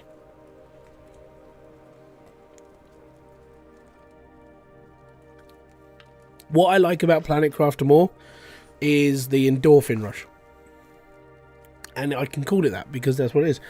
Basically, everything you do in that game is like upgrading to the next thing and the next thing and the next thing.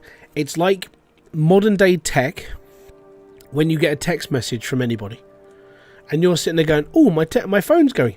And you're like, you've got a little bit of a dopamine rush because of like something positive is happening to you. When you're playing Planet Crafter, everything around you is positive. You know, you're growing plants, you're bringing water to a planet, you're bringing fish and life to a dead, desolate desert of doom. But everything in it is your doing. All the little stages of evolution is you. And it's like all of that control, and you're like, this is really cool. I like it. I've personally tried Hydroneer if you want more realistic experience. Yeah, Planet Crafter, go and watch my videos on it. I've done live streams and video series, and I've literally just started another series on Planet Crafter. Would you say Surviving Mars is the open world version of Surviving Mars? Well, I would say that Surviving Mars is Surviving Mars. That's like saying that Miles Morales is Miles Morales. I know what you mean. Surviving Mars, I don't know. I would prefer to play Planet Crafter. That's just the way I see things. Planet Crafter for me is a good little kick in the brain every time. It's like, I'm doing something good. I'm doing something positive. I'm doing this. Fireworks class has followed. Thank you very much over on Twitch. Boom! I'm not sure why I'm not getting notifications on YouTube still, though. That's really annoying me.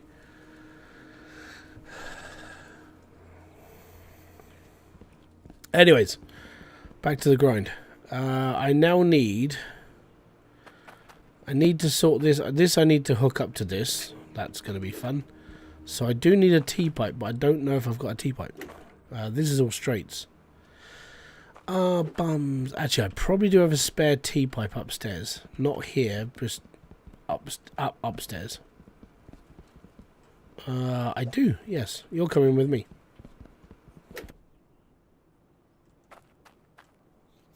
And I've got a really itchy nose. That's going to drive me mad. Okay, cool. So, I need to put this here. And I need to put you. Try to take the best of me, go away, you. Try to take the best of me, go away, you. Try to take the best of me, go away, you. Right, that's all hooked up and ready to go. Fantastic. I'm going to go play Hydroneer. Congratulations. Go and enjoy yourself. Be happy. Enjoy it. I know you probably will. That's all right.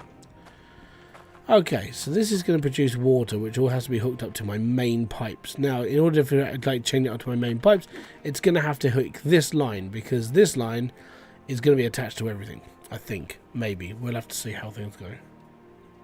How am I going to attach that to the main line? Oh, no, that's right. Yep, okay, got it. Yep, I'm good. Oh, yes. Aha! Yes.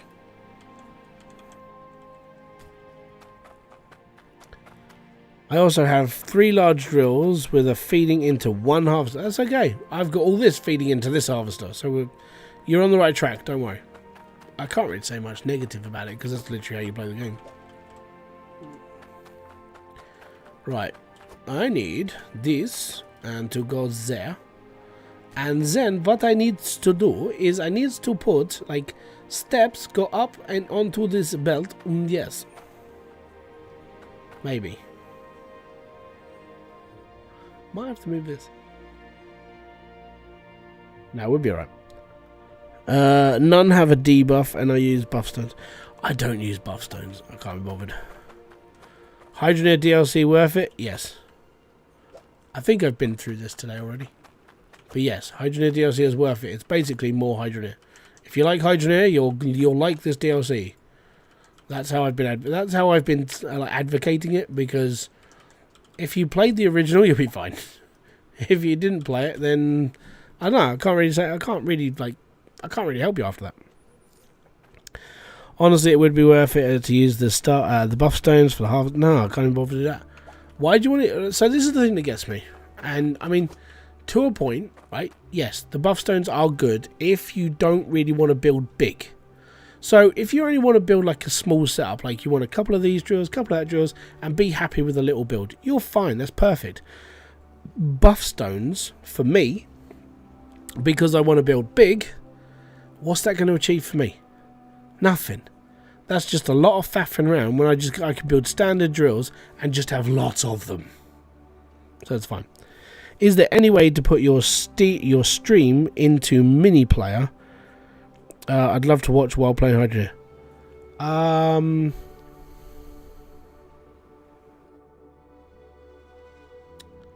I don't know. Try compressed gems and smelt ore. Huh?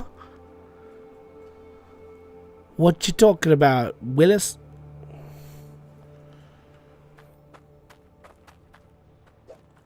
I ain't got a foggy what you're on about, man. I'll do some research. Yeah, that's fine. Hit the I key. There you go. Hey, someone might have figured it out. Right. I don't think I needed to go up that high. Oh no, yes I do. Right, yeah, because this game's a bit wonky. I was going to call it wanky, but no, it's wonky.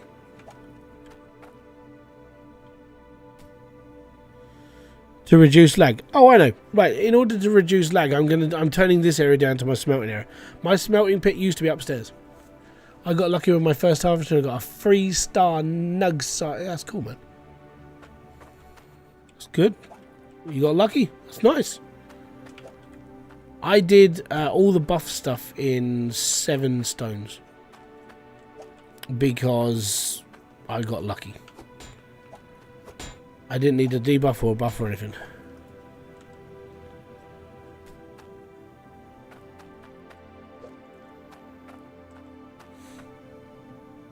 Do you have any guide on guild tokens?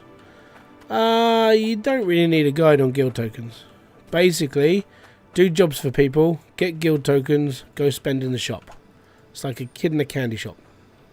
Basically, literally, on that point. Right, I can go there. I have no idea what to do. Basically, guild tokens are to buy stuff from the shops. So the tier 2 and the tier 3 shop that you'll be unlocking when you unlock them, all the stuff in there is locked behind guild tokens. So guild tokens are your main currency for those. Also, there's a shop in Burville which sells like the igloo set and a couple of things else, and it sells the statue of the volcalidus thing, and that's a lot of tokens. So yes, that's a lot of tokens, and it was a lot of freaking work. How are you getting ice? Because it's on top of the layer of ice. Okay, so ice. You have a chance out of every single one of these drills to produce ice blocks. All right, even at low level. So the ice blocks that come out of all this, they're not going to be as many, but you get a lot of ice from it all. It just comes down to how many drills you're running. It's always best for anybody on the start to be using the ice melter. But when you're up to this point and that thing produces its own water supply, you don't need ice anymore. But you'll get it all out of these drills. It won't, as I said, it's not as much, but it's alright. If I get this running tonight, which if I stop talking to people, we'll get this going. But I'm going to need a lot more piping, and I'm going to need a lot more fudging around. Great. Right, okay, be right back, that's fine. Okay, we need this one. So on every single pipe between, that needs to be a T pipe, and the conveyor belt is just going to go that way. That's fine. This is going to be a little bit different to what I would normally do, but the gap is more questionable, and I'm fine with that. It's something different. I haven't done one of these like this for a little while, so it is fine.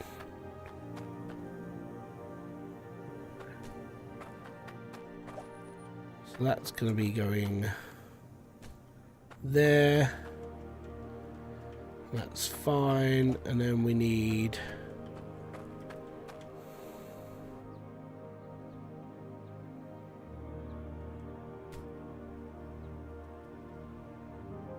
yeah. Right. Actually, this needs to be angled down. And then we need this one.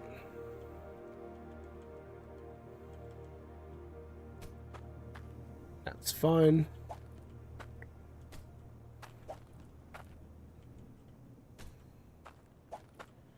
The reason why gems don't matter when it comes to trying to defeat lag is because the amount of gems that you'll get from this won't be as bad as the amount of gold or iron or anything you'll get from anything else that you'll be building.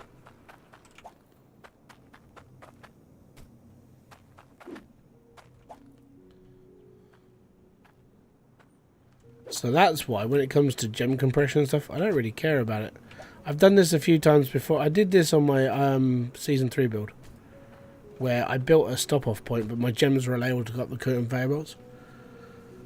But there you go.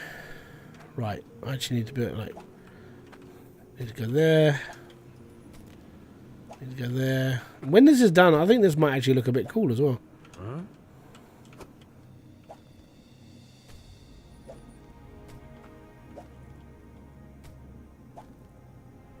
Damn it! Right, we need to go and get some more pipes. Ugh. So whilst I'm pipe hunting, I need to go and get some T-pipes as well. But we are getting it. Like I said, I'm probably going to be doing this tomorrow because I just haven't got the time to finish this now. But when this is working, it'll be a little bit better. And I'll be able to run it, which means we'll be able to make a bit of money and some stuff, and we can go and get ourselves another load of drills, and we can extend out, and we'll be all good. But once I get this in, this will be alright. Alright, so gold, iron, shards, Cloutium, core stone. I just need to make sure. Oh, yeah, because hard stone is going to come up here as well. Huh. How did you get down there?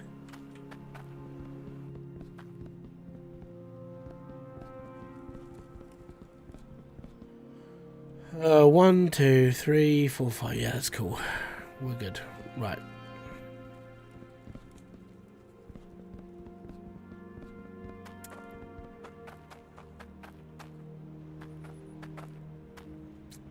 Yeah, that's annoying.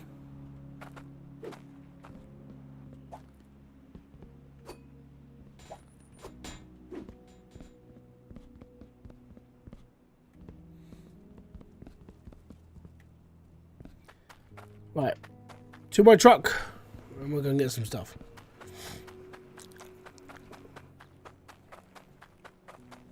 But yeah, tomorrow's stream's going to be a little bit longer.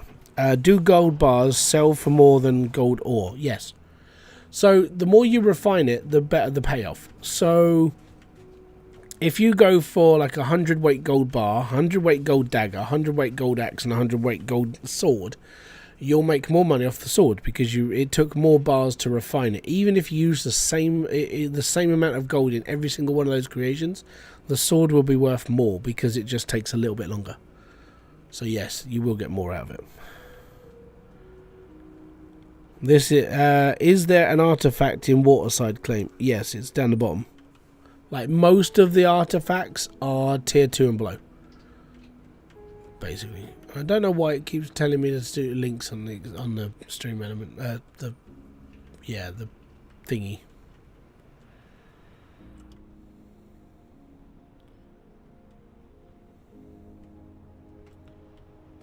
So yeah, guild tokens are these things. Right. Guild token. You can get some igloo stuff. You can get some like I like these. These are pretty cool. You get the new rack, nice bed, statue. By the way, that's how much money. That's how much time I put into this game. I sat here for. I think it was about 10 hours doing bloody missions for people.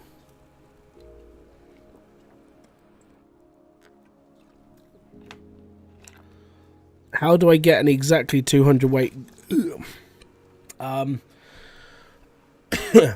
either use a saw or you use the automatic saw. And the automatic saw, you can buy the auto saw from this shop that I'm at right now. You need this and a logic pad, and then you can click around. It's a shame there's no achievements for getting the model. Yeah, I was a bit disappointed. No, it really doesn't. 100,000 tokens suck. Like massive donkey dick. It's disgusting how long it took. You do not need to do that much work to get a bloody thing, but I did it. And there's no reward for it. It's just get it. You're like, oh, great.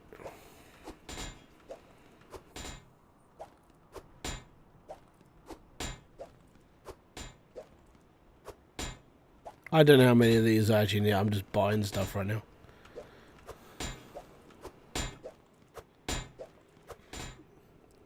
Do I have 100% achievements? Yes, I do. Of course I do. I'm a nerd.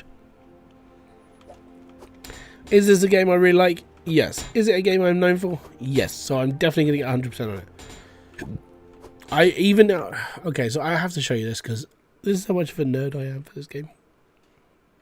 Right. Let me just scroll up to Hydroneer. Ooh, Gold Mining Simulator just updated. Fantastic. Right, cool. Display. Here we go. Like, Hydroneer. I have 78 of 78 of my achievements. Right? That's good.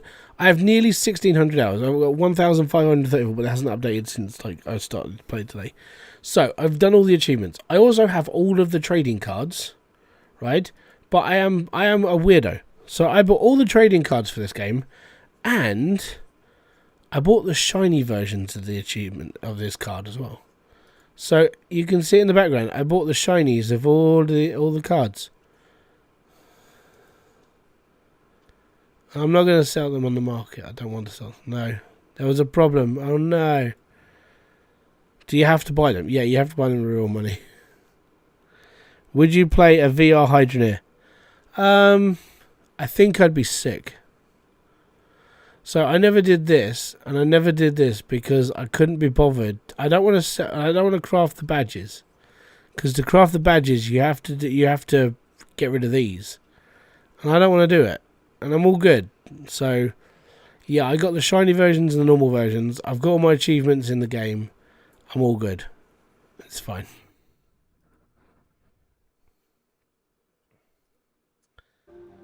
What is next DLC update? Do you want my honest opinion? Because it's probably not going to happen. So this is the way I see Hydroneer. I actually see this as the end game. Oh, I just did it again. Unless Max and Itchy and the dev team are actually working on something else of this. Max mentioned in his last video,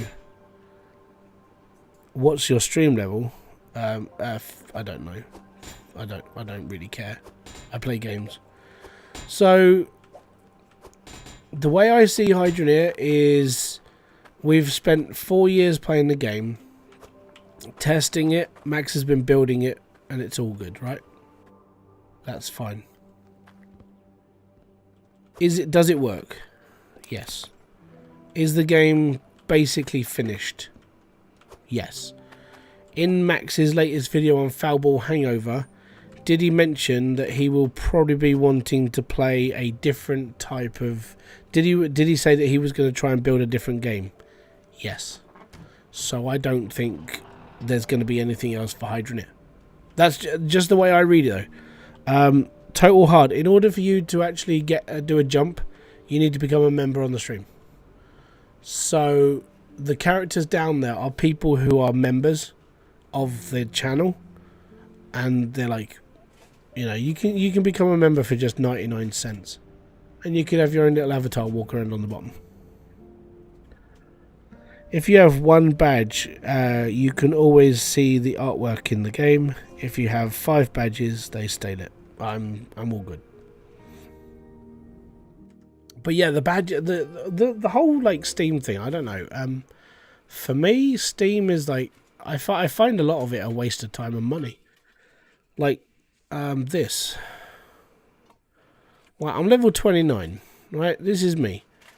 The reason why I bought all this is because I've bought so many games. I have loads of Steam points. I'm like, cool, I've got loads of points. What do I buy for? Oh, I can get like this stuff. Cool. Is there a handbook for this game? There's a website called Bridgeport, and that's like a handbook. Or if you want the visual aid, you've got my entire channel, because I've basically built it. Apart from that, no, there's no handbook for this game. It was community written, like myself or like Itchy wrote the website, and me and the community just filled in everything else. I'm like at the start it was just me, because I was the only YouTuber building tutorials, right? But over time, the community has really the community that's inside the Discord for this game. There are so many people in there that know what they're doing, right? Nowadays, I'm not really needed, which is quite nice. It's like, okay, cool. I've had my time.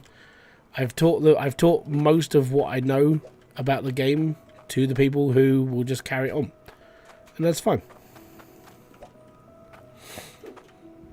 I actually like it. It's my channel is a resource for this game and anything else I want to play.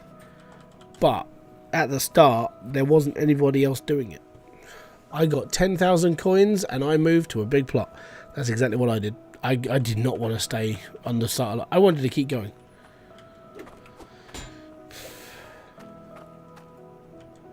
But yeah, my channel, the reason why I started doing what I was doing is because there wasn't a guide. Max was a one-man band. He was on his Todd, right? So I did what everyone else would probably do. You just jump in and say, right, fuck it, I'll do it myself, it's fine. And over time, if the game's good and it carries on being good, then it's alright. It will just happen and you'll be okay. And that's what happened.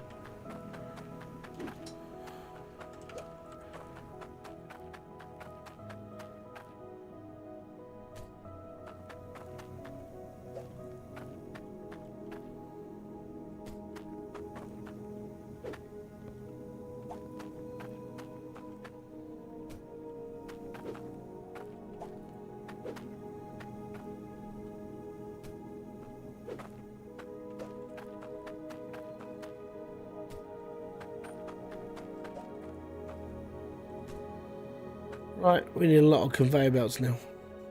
And then we need to do all the yeah.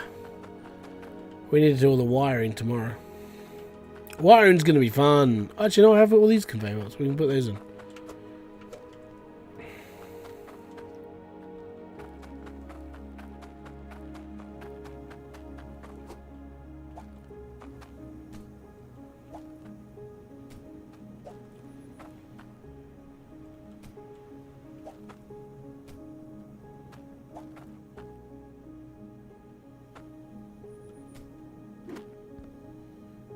Cool. Right, so how many do I need? 1, 2, 3, 4, corner, 5, 6, 7, 8, 9, 10, 11, 12, 13, 14, 15, 16, 17, 18, 19, 20, 21. What's the hardstone level at? 219,000. So enough. Right, so I need. I'm going to get 30 conveyor belts, and oh no, I'm going to need more than that because of the top bit as well. Probably won't need that many. I probably need like. Yeah, okay, we'll be alright. We'll figure it out as we go. What I should have done is. Because I'm going to need that upstairs, but I'm going to need little... I'm going to need that as well. Okay. Yeah, these... I've got a shopping list in my head of things I need to do now. And, yeah, one of them is literally cutting little bars. Does the nuke go big boom when you buy it? No. So it does a radius of... I think the last time someone measured it, it was 5 blocks across by 5 blocks. So it does a circle, but it's 5 blocks left, 5 blocks up. So that circle. And I think it's 4-5 blocks deep as well, so basically just cuts like a big ball out, which is fine. The better question, taking stuff to the bigger plot like Waterside. Yeah, I would do that.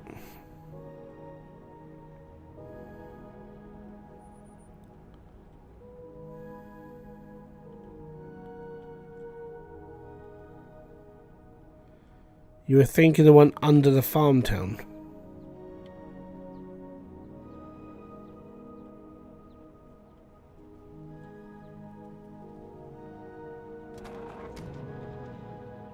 I bought the DLC, but I don't know how to start a world with it.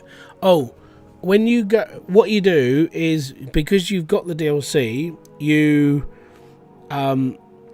basically just start into the game, go to Bridgeport, and get on the boat and pull the lever on the boat, and then you'll come to Volcalidus. Yeah. The sled is a game changer. Yeah, it is. Yeah, go to the docks. That's alright. I didn't do anything. You asked a question. I just provided an answer. Okay, right, so we need lots of these. So I'm going to buy these in groups of 9 because this is a pain in the butt. I do this because this doesn't always work. Okay, now it does work. So, yay me!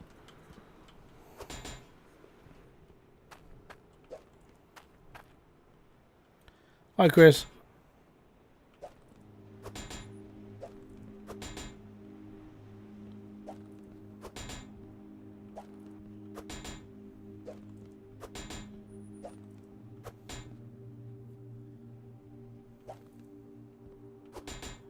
It's interesting, really, isn't it?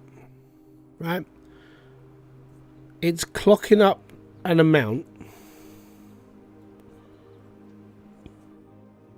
that's not on the actual plot.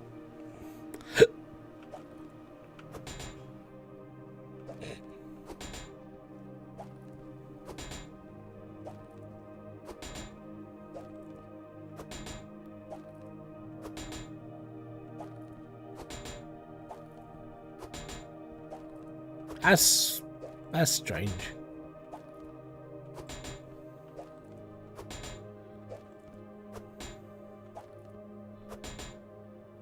How did you manage wireless transactions?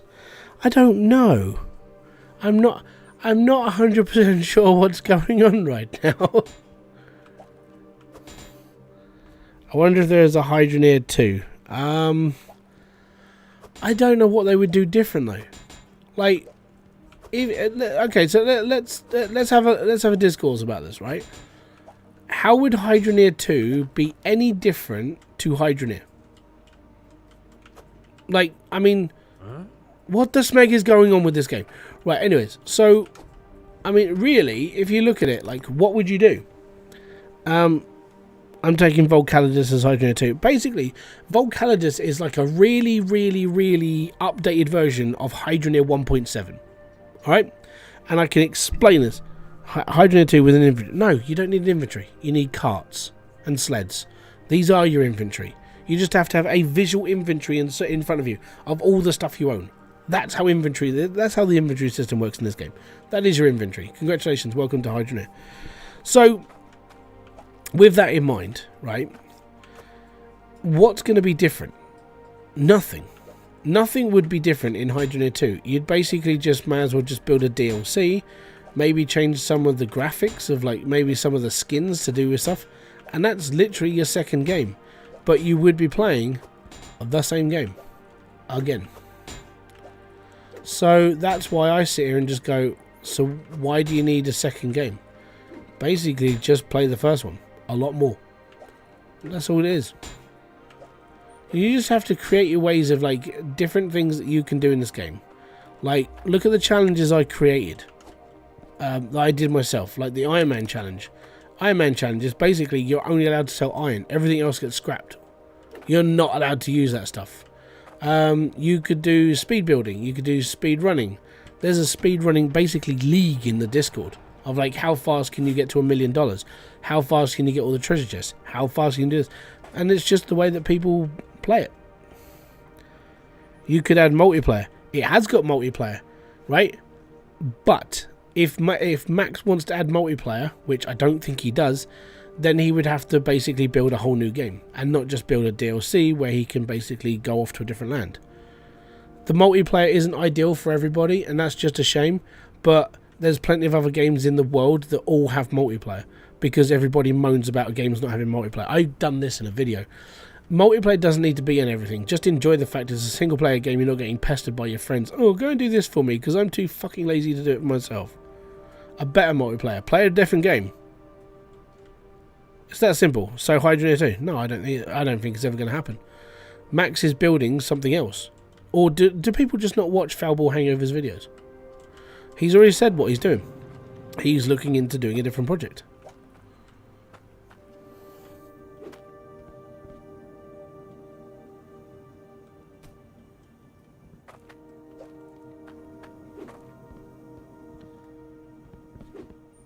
Not everything needs a multiplayer. It's just a pointless idea in everything. If you're going to use everything as a multiplayer, this is why live services happen. Live service games, guess why they all started? Because they're multiplayer. And then they can start ripping you off of all the stuff. Because it's the joys of corruption in the flipping gaming industry.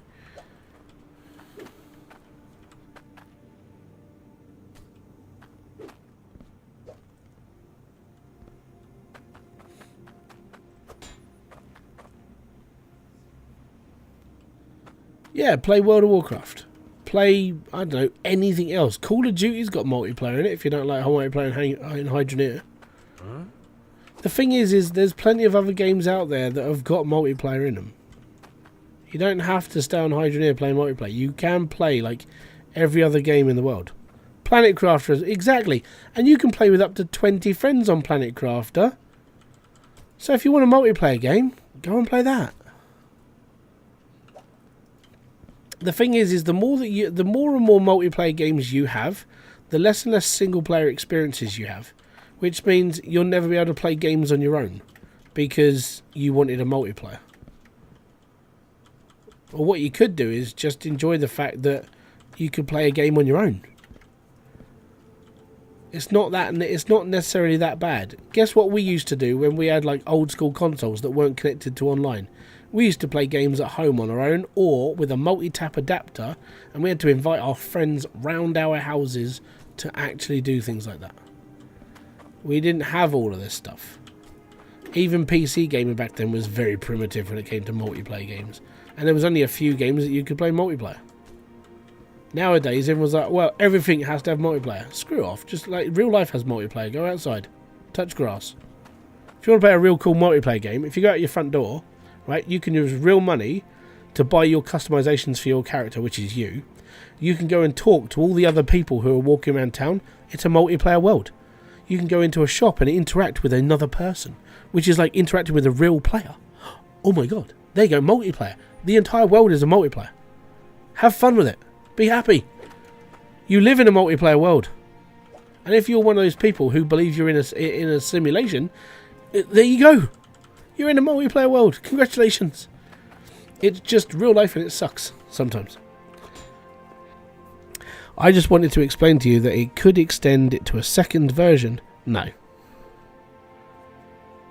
It doesn't need it.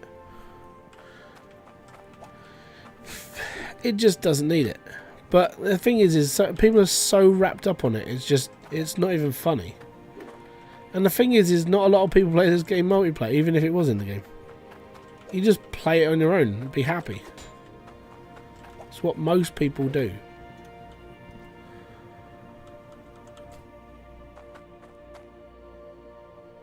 That should be okay. We'll see when we come to test this.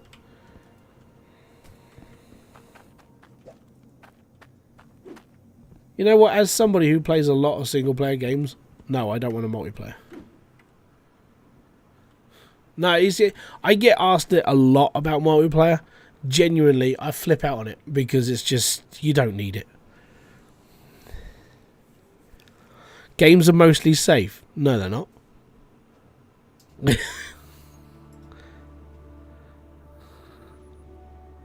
Games aren't safe. Games are almost worse than going outside in real life. If you value your online data and stuff, gaming online is like a really scary thing. If you take any, I had to do this the other day. I was one of my like parent friends. They asked me what is the most scariest thing about having kids play online games, and you know, kids play Fallout and so on and so forth. Fortnite, sorry.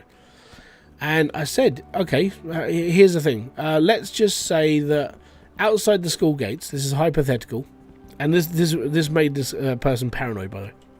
So, I've got some of my kids' friends play Fortnite online, you know, so they actively play.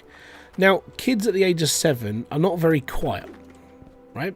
So 7, 8-year-olds, oh yeah, guys, you can come and join me tonight. My gamer tag is this. Just at that point, and this is the worst case scenario, so this is like a 1 in a million shot, right? But this could physically happen. Your kid, a 7-year-old child, or it could be a 7-year-old girl, could be a 7-year-old boy, doesn't matter. Your kid has just shouted out their information that's on their Xbox account, or PC, or whatever. Okay? And that person, as they're walking past, could go, oh, really? Cool. They could get home on their consoles, because guarantee some of these people probably have them, and they could type in this thing and go, hi, I'm so-and-so from school. And that's a paedophile. Congratulations, and that paedophile has just got access to your child's online access, which means they can just pick up and play with your kid, and then they can invite them around the house. Yeah, and now you get the problem with being always online multiplayers, right? This is the sort of crap I think of when people start talking about multiplayer. I have 2 young kids who I don't really want them to be playing multiplayer games just yet until they can learn to like fend for themselves online and do what I do. Have a fucking attitude, because if you've got an attitude online, you're less likely to be picked up by a pedo. And yeah, that's just one of those things. You're going to call it out. You're going to get someone like me turning up at your front door going, "You've been soliciting my child? Because here's my baseball bat." And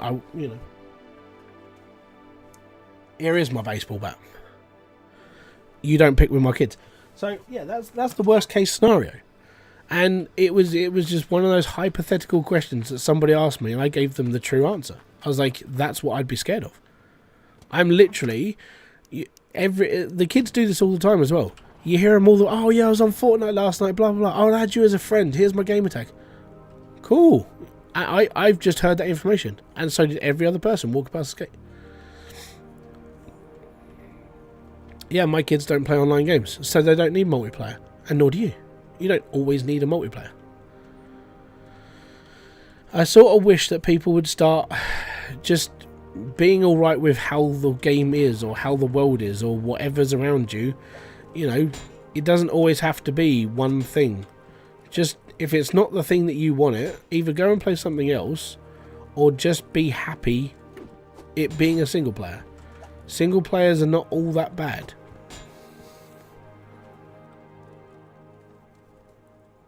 Are there commands for the avatars? I think if you actually click the Stream Elements link, I think it does tell you. I don't know, because I haven't actually looked at it myself. There's a list of few though. What was the very first game you ever played? Oh wow. Brian the Snail.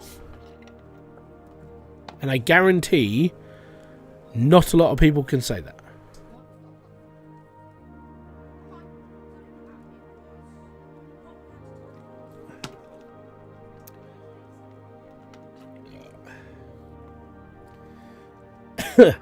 I beat you by 1. Yep.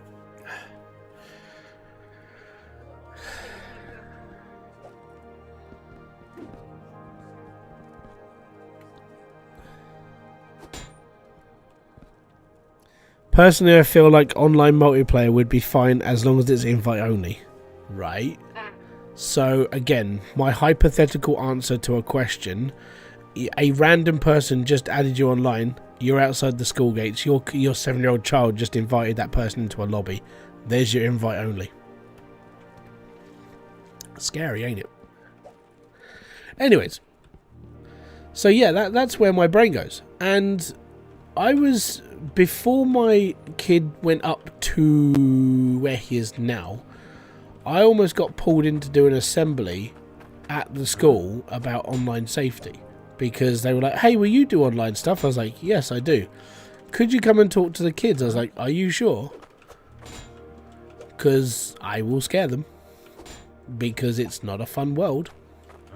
And I never got asked to do it.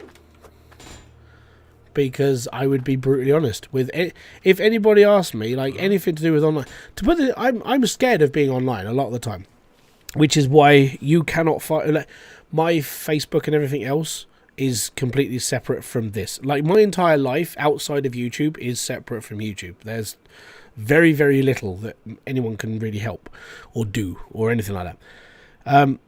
But that's just the joys of life. I tried to basically separate both. The reason why is because last year when I got hacked, and it was really painful to go through, and you are scared shitless, you then start getting paranoid about everything.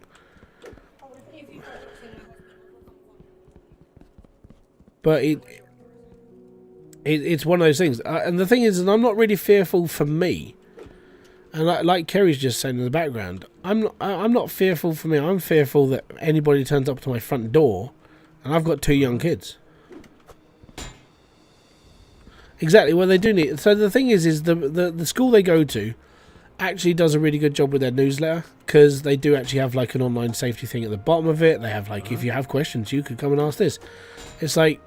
The thing is the parents, they, coming from somebody who is a parent of a young child who basically sees other kids like, "Oh, well, you know, I'm only playing Roblox, I'm only doing this." Roblox is like a virus in school communities. It is a absolute virus, because every kid wants to play the little Lego man game.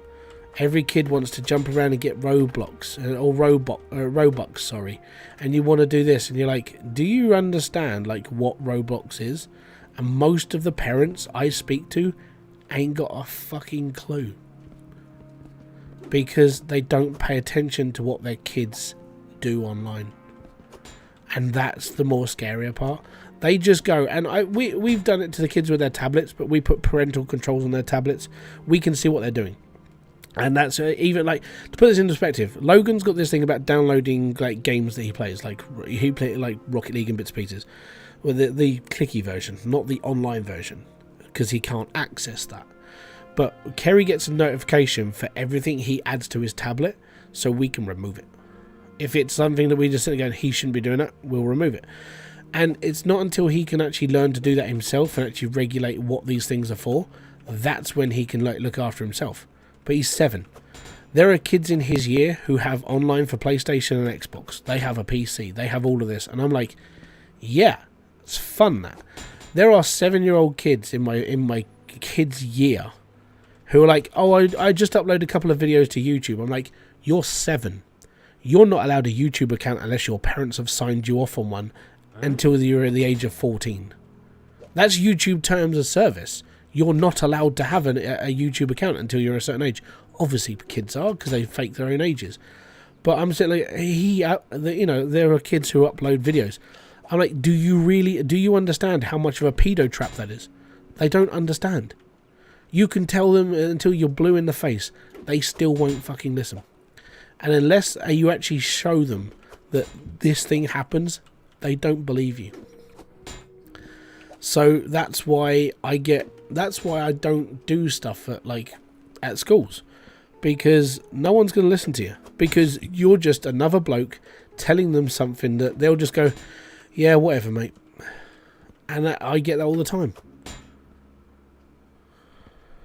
Yeah, the parental control thing is the you know, when they have like articles on, like, you put it up on Facebook, it's like, oh, this kid got, these people turned up at this person's house, blah blah blah. It's like, yes, that's going to happen. Do you know why? Because you weren't smart enough to look after your kid for 3 minutes. And they don't pay attention. So if you put parental controls on stuff, then yeah, you've done your first line of basic protection. But oh my god, it's like, yeah, it annoys the crap out of me. And this is coming from somebody who's like online all the time. All right, so yeah, I've been compromised once, and it scared the crap out of me. Could you imagine that happened to a kid? I couldn't. I just couldn't do it. Oh yeah, that's the one I need. Excellent. But yeah, a lot of them don't pay attention anymore. They just don't. At what point is parental control an invasion of privacy? I would say that as a parent, until the age of like 10, 11, that's when it gets a bit more harder to control them, because they are getting to a point where they can start understanding, But the thing is, as a parent, it is your duty as a parent to protect your child. And like I said, I'm more than happy to turn up to random people's front doors and start smacking them in if they're going to do anything to my kids. And I will live with the consequences. I don't give a flying fuck. And I've said this to people. I've said I would go to prison for my kids, because if somebody's going to try harming them, my parental control is basically, if you screw with my kids, you're screwing with me. And my parental control is to protect my kids. If my kids get hurt because I wasn't looking after them, then I'm to blame for that mistake. For me, it was more of a, when I lived at home with my mum and my dad, I had rules to follow. And if I didn't follow those rules, I would be grounded. I would be scorned. I would have things taken away from me. That's how I treat my kids. So if they screw up and they have a shitty day with me, and they have a go at me, and they start punching and kicking the crap out of me, because they have done, I will sit there and I will take their tablets away. I will take their TV away. I will make them sit down and read a fucking book, because that's what they need to do. They need to learn the fact that what they just did was wrong. And if they do that online, and there's going to be people coming at them, and like they're going to be trying getting their their information or where they live and all that stuff, then that's my problem, because I didn't do enough to protect them. And that's the problem. You know, this is the thing. You as a parent, you have as much control as you wish to put in. But if your kids start doing stuff that goes against what you think is right, then you haven't done enough to help them, like, learn that it's good or bad. You need to educate your kids. You need to make sure that they know the risks and dangers. And if you haven't done that, then that's almost a failure on your part. Yeah, that's how I see it. So for me, I will sit here and I will deal with my children the way that I deal with them. And when it comes down to an invasion of privacy, I'm not going to read their message. I'm not going to read like messages between them and their friends. I will ask who users are. Like, if my kids started playing Xbox 360 and they had like 10, or not Xbox, let's say just an Xbox or PlayStation. If that comes up with like, oh, you know, who's like, let's call him like Coffee697. I'm gonna so who's that? And he goes, oh, that's Justin from school. Okay, cool. Then I can go and talk to Justin from school and go, oh, you know, cool gamer tag. And because I know gamer tags and I can do this, I can have that chat with an 8-year-old, 9-year-old child about their gamer tag and what games they play. But if that comes up with a name that he can't sit there and say, oh, well, that's so on, then I know there's something there that isn't right. And the invasion of privacy is, who's that person, who's this, who's that. I can do the investigation into that. But I wouldn't be going through him, I would do it myself. So I wouldn't be using him as a privacy thing. I'd be like, okay, I'm going to look into who this person is. Because if he can't name that person or the person he's playing the game with, like it's a friend from school, and it's just a random person that's added him, that's when I start questioning things. So my kids are quite sharp, thankfully. And if I say, you know, if I said, like, who's that person? And he says, oh, it's this. Okay, then that's good. But if he has to think about it for longer than, like, 30 seconds, then it's somebody he doesn't know. And then that's when I'd step in. That's where I see protection. So, yeah, your idea of protection, it may be different from mine. But my idea from protection is if he can't name the person that's on that list, then that's wrong. And that's somebody who basically shouldn't be on that list to start with. Just me, though. You don't have to take my word as gospel or anything else. This is just the way I'm raising my children. I'm not beating them with iron sticks. I'm trying to teach them how to do stuff. And I'm trying to teach them how safety works, especially in this day and age. Because online safety nowadays is as good as, like, people who carry guns in America. You have to be vigilant about everything.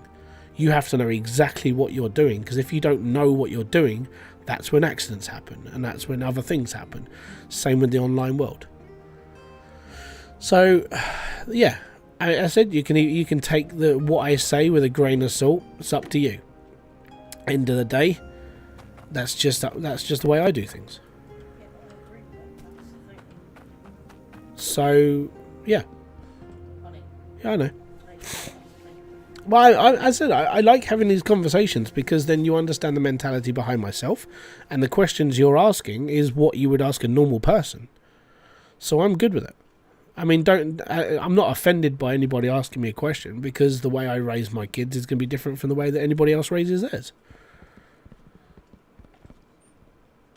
I'm not going to criticize the way that other people raise their kids, but I will criticize if their behavior gets out of control.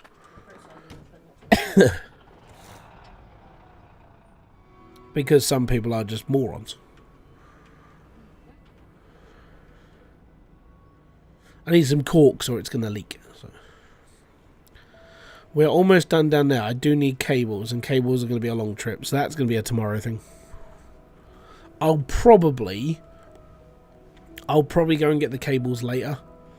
Not today, like maybe tomorrow before I come on the stream. I'll probably just drive down there, get them all done, and then I'll stick them in the back of a cart ready to go. I need a fair few, let's put it that way.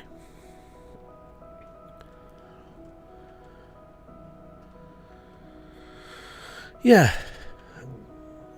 The thing is as they get older, they're going to know what they're doing wrong or right. That's just how life is. And you just have to accept it. You'll get to a point where they're not going to accept your help because they're independent enough. You know? but all the while they're young and they're still questioning life or just anything, even if it's like what colour flipping teddy bear they're going to have. It's something you have to take into consideration.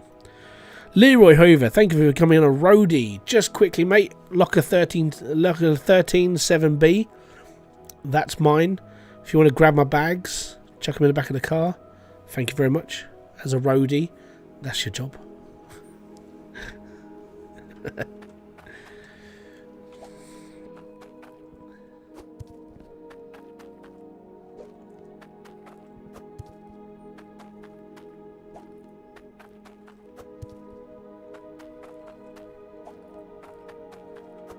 I think that's enough. 5, yeah, 5 corks. I know I need 6. Don't worry, I know why. Don't worry. Be happy.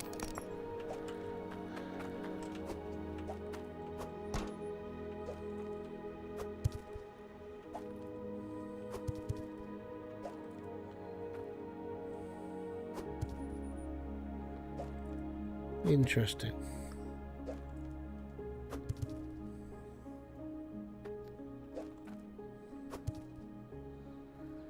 I thought our job was to fill out the audience.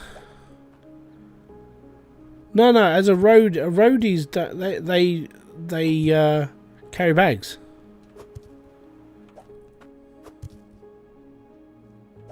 Get all the stage equipment ready, that sort of thing. I never had a roadie. Never. Aww, that's annoying. I can't put those in the back. Even in my limited years of being in bands, I never had roadies. Did all the carrying myself and with the band. At what point will the frame start to drop? Like how many drills? That comes down to your computer. Unfortunately, it does come down to what your computer can do. So if you're running like a 4090 and like the top end of all equipment, then your frames might not drop for a while. But if you run like 100 drills and your frames start chopping up, there's your limitation. It used to be 100 drills.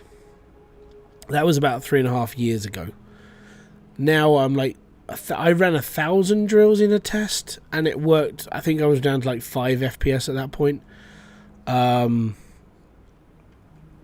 buy a Threadripper for no lag. Yeah, the epic chip from Ryzen. What was the other stuff? Like when it comes down to like the average person now, I feel can run about 100 drills of just pure happiness. I think though, I should have just bought the truck down here. I think that's about a limit for like most people. I would say that's a good, nice, like rounded limit. 1,000 drills will kill your computer. I've done that. And then like if you look at Matt Higgs Boson Matt, he's running, I think he's doing something stupid like 400 and something big drills right now, which is a lot. And I don't know if his computer's having issues now. But yeah, I mean that we've done like loads like for testing, so actually it does work a lot. Is the CPU or GPU more important? For a game like this, it's CPU, I believe. GPU is just, I don't know. Actually, I think it's a bit of both, but I'm pretty sure CPU takes a massive hit when it comes to like the lag in this game. Right, I don't think I needed this cork now because I'd looped the pipe.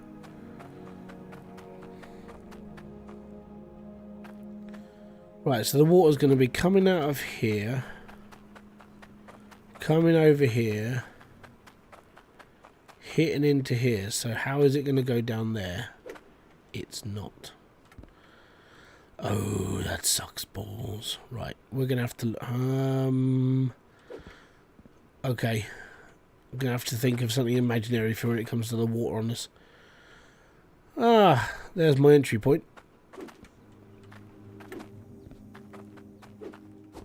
Right, that's going to be my entry. I need a T-pipe. Actually, I need 2. Because I need to take this out of here. That needs to be there. And then that needs to go there, and then that needs to go into here because that needs to T-pipe in 2 different directions so we can run all the water. Yay me. His computer is absolutely fine. He's not even running on his GPU. He's running all that on his integrated graphics. Wow. Are you talking about me?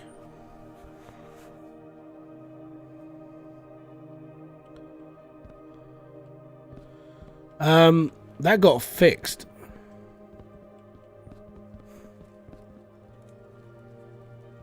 Oh, Matt. Yeah, he's running yeah. He's not running an integrated graphics card. He's running I'm pretty sure he was running a 4090. Because he threw a party when he basically got that card.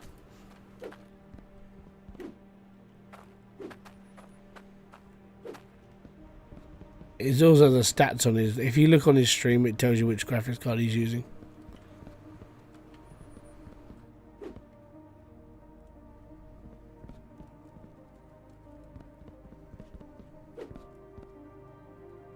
Do I have a spare T-pipe here?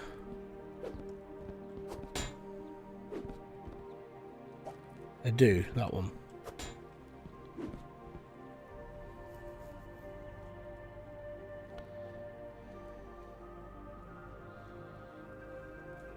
I don't know.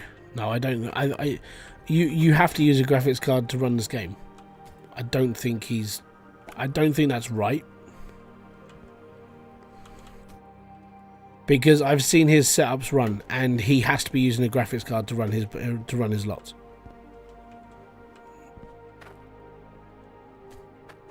Because he runs more than most people, like most. I think he's actually running the most drills at the moment, other than everybody else. So there's no way an integrated graphics card can run that. Not like that.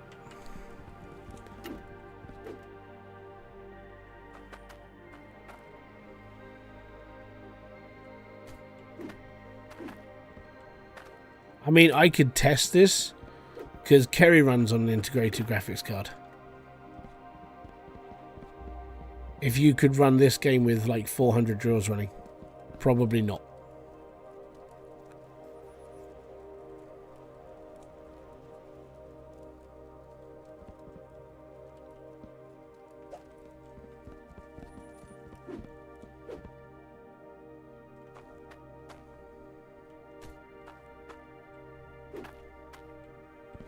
Because this game sucks the power out of your computer. And if he's running an integrated graphics off of it, because it's off of his CPU, then his game would crash. Like I don't even think it's possible to run on integrated with this game.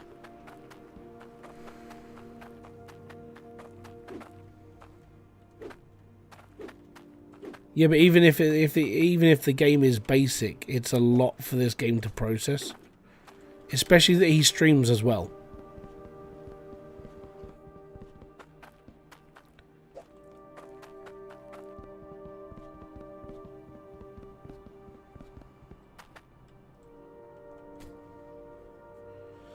Yeah, no, I mean, ask him, that's fine. But I'm pretty sure he's running just to bog standard. He's running like a 4090. I don't see how this game can run perfectly with just, like, not a lot. Especially even on, give me a sec. Where's Steam? It's the last one. I didn't start on my 1790. Yeah, give me a sec. Hydroneer. Store page. Do. Gotta turn this off. Where is the...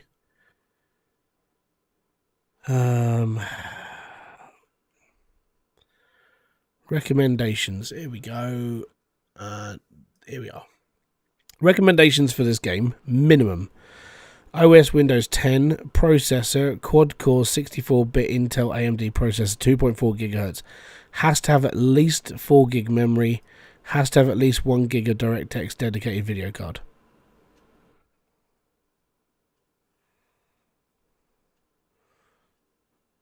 Now, I don't know if having a 1 gig DirectX dedicated video card is like the same as working on a integrated graphics card.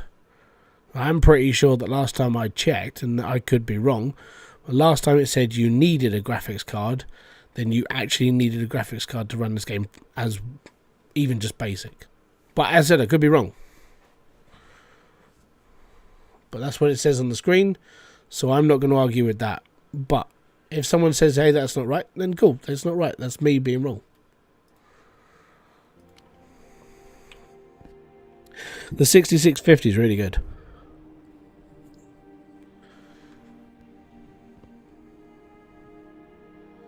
Right, so that's all that done.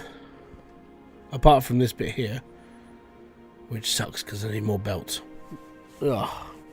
You know what? I've got an idea for that. What we're going to do is steel stuff.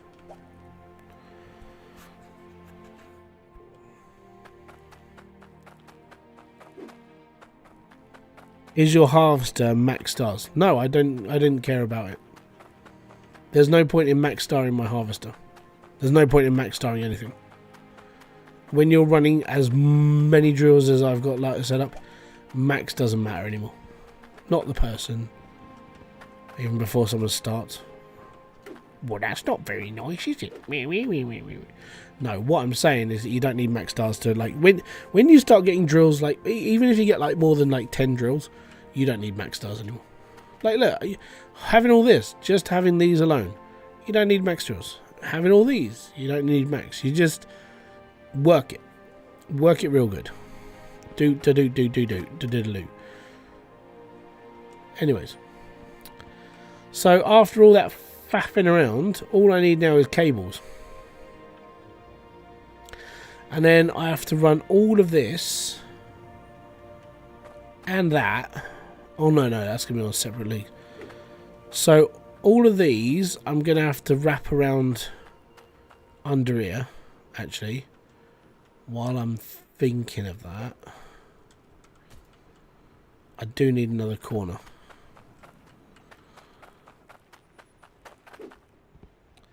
I love tuning in today. Unfortunately, I've got some... That's alright. Tomorrow, I will be... Well, I'll be streaming tomorrow. So, yeah, from about 6 p.m. UK time. I think that's like 1 o'clock in America in the afternoon, because our clocks are all fudged uppy now, and I don't know I don't know what time is what. Yeah, so after that, I will be... yeah, I'm online from about 6 onwards. So come and join me then. But yeah, I will be cabling up tomorrow.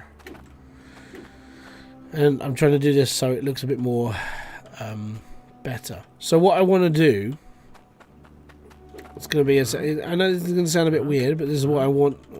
Jump, get rid of. Good, thank you. Right, so what I want to do is I want to hook all these up to cables, right? Wrap it around here, and then just straight up onto the top of that. And then I want to basically be able to turn it on and off from up top, so I don't have to keep coming down here. I don't like coming down here, it's fine. But what I want to do is I want to basically make it so everything is automated. This one, I'm going to have to wrap around and do the same thing. I'm not sure how I'm going to do that, because that's only one space. So we'll think of how I'm going to do this and that at the same time. Now, chances are what I might have to do is wrap cables all the way around this, and then wrap it up, and then wrap that all the way around there, and then wrap that up, so I can turn the harvester on and that from up there. Then, because what I'm also going to have to do is I'm going to have to get this like to faff around underneath the stairs. So the cables are going to run under this platform, and then probably under all of that, and make its way all the way to the top. Like I said, it's a faff. This is the joys of how it works in my head and how things like should work. I need to put a couple of bits of like wood here because I need to cover the floor, and then I need to put one there to cover the floor there as well. And then we need to start actually building. So the platforms need to be extended, and then I need to bring some pillars in, and then we need to start building all this out. So I'm looking at like a lot of work. But this is what I do. I try to make things like it's a nice build and it should work. I don't want to build like Matt. I know Matt builds like massive. What I want to do is I just want to cover the bottom layer and then see how it runs. If I can do any more, then I will. But I want to make it start looking like an actual mine. So I want to put some wooden struts in here. I want to make this look cool, if you know what I mean. But yeah, if I can get it to go underneath all of this and like curve round, so it actually like follows all this up, then I'm doing alright. That's the plan, at least. So if you have enjoyed this stream or anything else I do on this channel, hit the like, subscribe and notification button below for all other updates, and I will be back here with a brand new video, live stream, or whatever else I do over here. So until tomorrow, have a great day. Hopefully you'll be here tomorrow. If you're not, have a good weekend. Enjoy yourselves, because that's what the weekend's for. Until then, peace out, have fun, enjoy everything you guys do, have a good time. Boom. Fist bump to you.